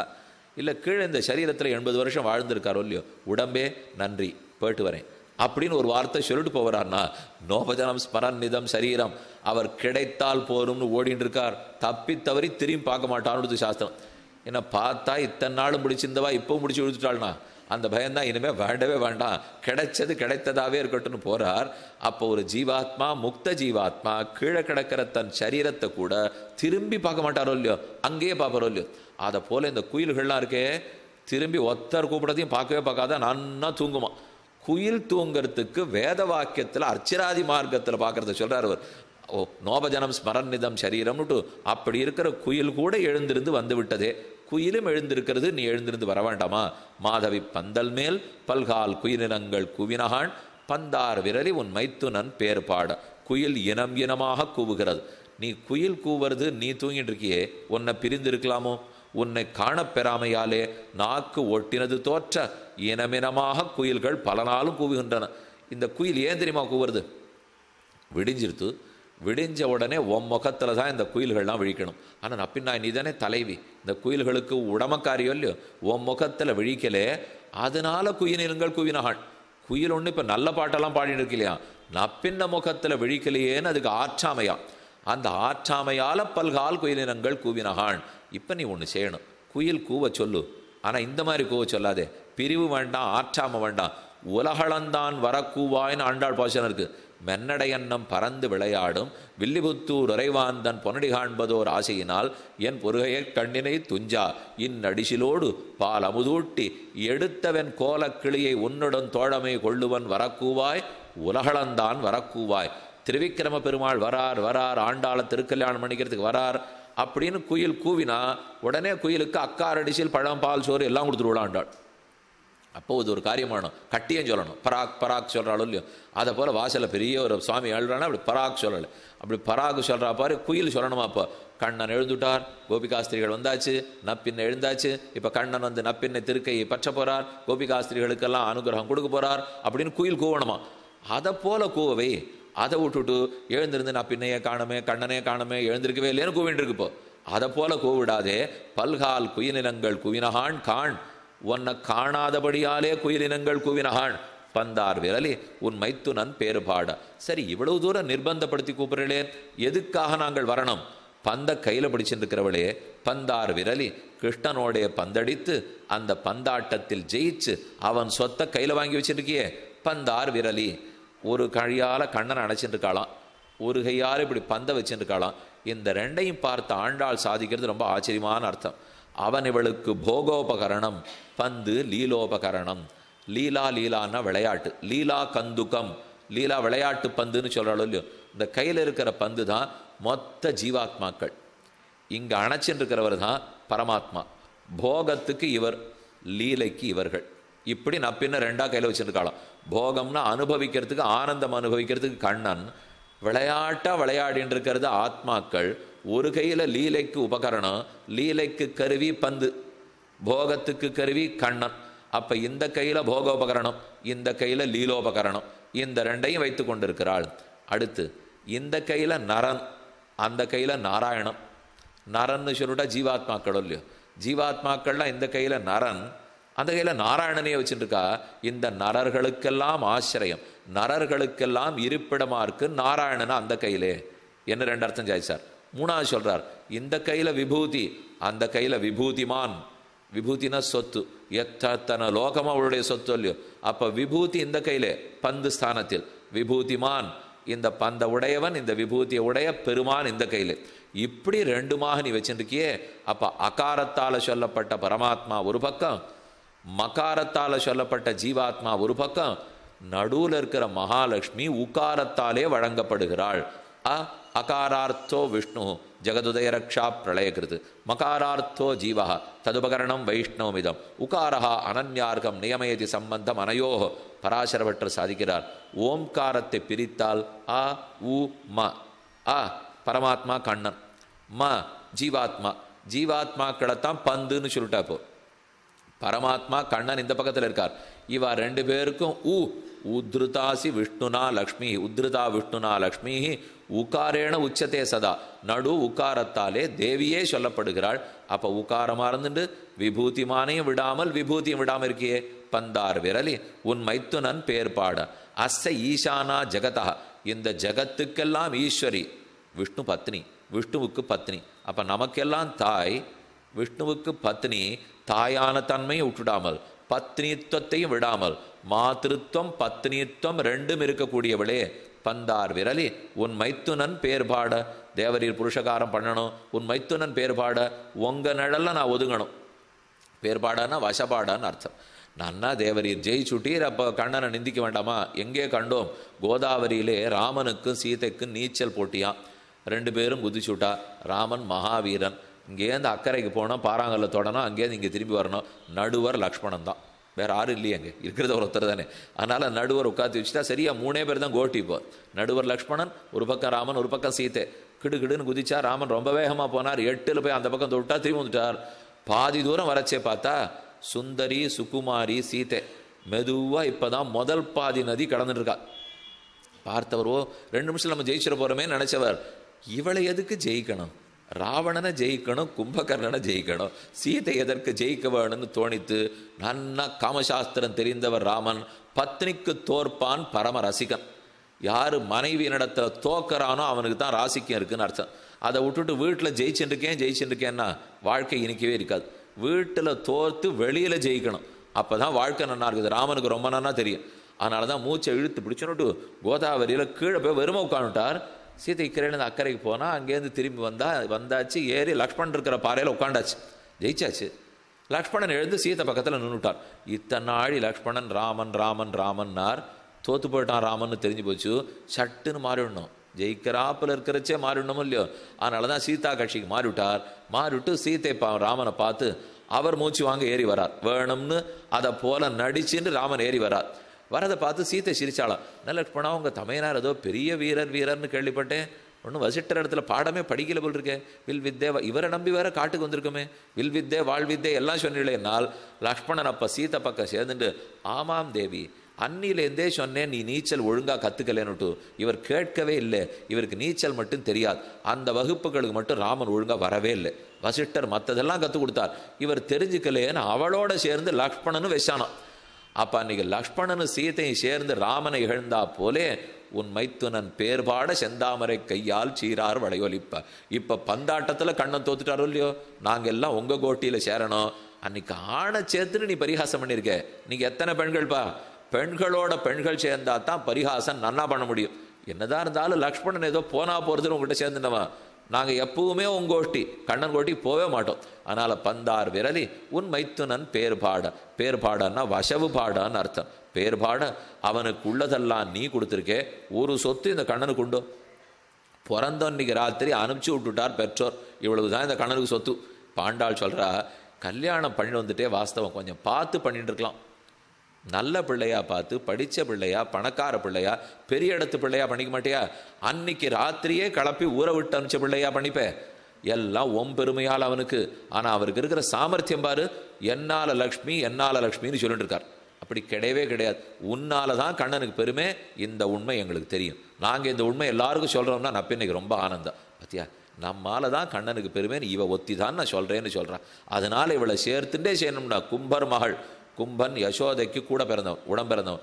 அந்த கும்பனுடைய மகள் தான் நப்பின்னை. அந்த நப்பின்ன பெருமை சொல்லித்தான் கண்ணன் பெருமையை சொல்லணுமா. கண்ணன் பெருமை சொல்லி நப்பின்ன பெருமை சொல்லக்கூடாது. இப்போ கோட்டிக்கு இத்தனை பேர் வந்திருக்காளோ இல்லையோ, ஒரு ஆண் ஒரு சாமி வந்துட்டு இருக்கார், அவர் ஆறுன்னு தெரியலன்னா சட்டுன்னு இன்னாருக்கு கணவன் சொல்லி அறிமுகப்படுத்தி வச்சுருவா. அது எல்லாரும் வழக்கம்தான். அது இன்னார் கணவன் உங்களுக்கு தெரியாதான்னு கேட்குறமோ இல்லையோ. ஆனால் அதே மாதிரி ஒரு பெண்ணை மட்டும் இன்னாருக்கு மனைவின்னு சொல்லி அறிமுகமே படுத்த மாட்டான். இன்னாருக்கு கணவன் தான் சட்டுன்னு எல்லாருக்கும் வாயில் வரும்னால் அன்னிலேருந்தே ஸ்ரீயப்பதியோ இல்லையோ. அதனால தான் ஸ்ரீக்கு பத்தின்னு தான் பெருமாளுக்கே அறிமுகம். சாஸ்திரமே ஸ்ரீயப்பத்தின்னா பகவானை ஏற்றுக்கிறது. பந்தார் விரலி உன் மைத்துனன் பேர் பாட, செந்தாமரை கையால் சீரார் வளையொலிப்ப. அவனுடைய கை தாமரை கை, உன் கை செந்தாமரை கை. அவரும் கையை எப்படி வச்சுருக்கார், பிராட்டியும் கையை எப்படி வச்சுருக்கார். அந்த கை என்ன சொல்லும்? பாபங்களை கண்டு பயப்படாதே, நான் இருக்கேன். சர்வபூதேபியோ ததாமி ஏதத் விரதம் மம சர்வதன்மான் பரித்தஜ்ய மாமேகம் சரணம் பிரஜ அகம் துவா சர்வ பாபேபியோ மோக்ஷயிஷ்யாமி மாசுச்சா. சோகப்படாதேன்னு பெருமானுடைய கை. அதே ஸ்ரீரங்கநாச்சியார் சன்னதிக்கு போனோம்னா அவ கையும் இப்படி இருக்கே. பெருமான் கையும் இப்படித்தான் இருக்குது, இவ கையும் இப்படித்தான் இருக்குது. என்ன வித்தியாசம்? அவர் கை தாமரை கை, இவள் கை செந்தாமரை கை. அப்போ இந்த கை ஒசத்தின்னு தெரியறது சொல்லியோ. அந்த கையை விட இந்த கைக்கு ஏற்றத்தை ஜனகனே சொன்னாரே, பாணிம் கிருணீஸ்வ பாணினா. சீதையினுடைய கையை ராமா உன் கையால் பிடி. அப்போ முதல்ல எந்த கை வந்துடுத்து? சீதை கை வந்துடுத்து. எப்போ ஸ்லோகத்தில் முதல்ல சீத்தை கை உள்ளதோ அதுதான் ஏற்றம் படைத்த கை. என்னவெனில், பாபத்தை கண்டு பயப்படாதேன்னு நம்பெருமாள் கைகள் சொல்லும், அவரை கண்டு பயப்படாதேன்னு ஸ்ரீரங்கநாச்சியார் கை சொல்லும். ஏன்னா அந்த நம்பெருமாளை கண்டே நமக்கு பயமா இருக்கும் இல்லையோ. இவர் நம்மளை பாப்ப கோட்டியில் சேர்க்க போறாரா, எந்த கோட்டியில் சேர்க்க போறாரோ அவர் கொதிச்சுடுவரே. யார் அந்த வெந்நீரை தண்ணீரை ஆத்துறது? அப்போ மகாலட்சுமி சொல்றது, உன் பாபத்தை கண்டு பயப்படாதே பயப்படாதேன்னு இப்படியே கையை வச்சுருக்காரே, நீ அவரை கண்டு பயப்படாதே, நான் பார்த்துக்கிறேன் அப்படிங்கிறதுக்காக தான் இந்த கையாம். அப்போ அது தாமரை கை, இது செந்தாமரை கை. அணிமிகு தாமரை கையை அந்தோ அடிச்சியோம் தலைமை சனி அணியாய் என்ன ஆழ்வாருடைய பாசுரம். தாமரை கைன்னு தான் பெருமாளை சொல்லியிருக்கார். ஆனால் செந்தாமரை கை என்று ஆண்டாள் நப்பின்ன பிராட்டினுடைய கைகளை கூற, சீரார் வளையொலிப்ப வந்து திறவாய் மகிழ்ந்து. இது சீரார் வளையல். இந்த கைகளிலிருந்து வளையல் கடலாது. சங்கு தங்கு முன்கை நங்கை தொங்கை தங்கல் உற்றவன்னு திருமழிச்சாழ்வார் பாசுரம். சங்குன்னா வளையல், சங்கு தங்கு முன்கை நங்கை. இந்த வளையல்கள் பிராட்டி கையை விட்டே கடலாது. பெருமான் பிரிந்தால் இழைக்கலாம், அதனால கைவளை கடலலாம். அவர் பிரியறதே இல்லை, அதனால இழைக்கவே இல்லை, கை வளையல் கடலவே இல்லை. அந்த சீரார் வளை ஒலிப்ப நீ கந்தத்தோட குடலோட வந்தா நன்னா மூக்கால கந்தத்தை முகர்ந்துப்போம். நீ வளையொலிப்ப வந்தா காதால நன்னா கேட்டுப்போம். நீ நின்றுண்டு வந்தியானா நேரம் ஒன்ன தரிசிச்சுப்போம். தோ உன் கணவனை நாங்கள் வசப்பாட போகிறோமே, அப்போ வாயால் நன்னா பாடிப்போம். 5 இந்திரியங்களுக்கும் தேவரீர் தான் அனுகிரகத்தை கொடுக்கணும். நப்பின்னையனுடைய அனுபவமே பஞ்சேந்திரிய அனுபவமாக இருக்கணும்னு கூப்பிட அவளும் வந்து திறக்க. இனி அடுத்தது பெருமானை உபாயமாக பற்றுவது நாளைய பாசுரம். பிராட்டிய புருஷகாரமாக இன்று பற்றினாள், பெருமானை உபாயமாக நாளை பற்றுகிறாள். என்னங்கிறத நாளைக்கு விண்ணப்பிக்கிறேன். இப்போ 18வது பாசுர அனுசந்தானம். உந்து மதகளித்த நோடாது தோல்வலியன் நந்தகோபாலன் மருமகளே நப்பின்னாய் கந்தங்கமழுங்குழலி கிடைதிரவாய் வந்தெங்கும் கோழியழைத்தனகான் மாதவி பந்தல் மேல் பல்கால் குயிலினங்கள் கூவினகான் பந்தார் விரலி உன் மைத்துனன் பேர்பாட செந்தாமரை கையால் சீரார் வளையொலிப்ப வந்து திரவாய் மகிழ்ந்து ஏலோர் எம்பாவாய்.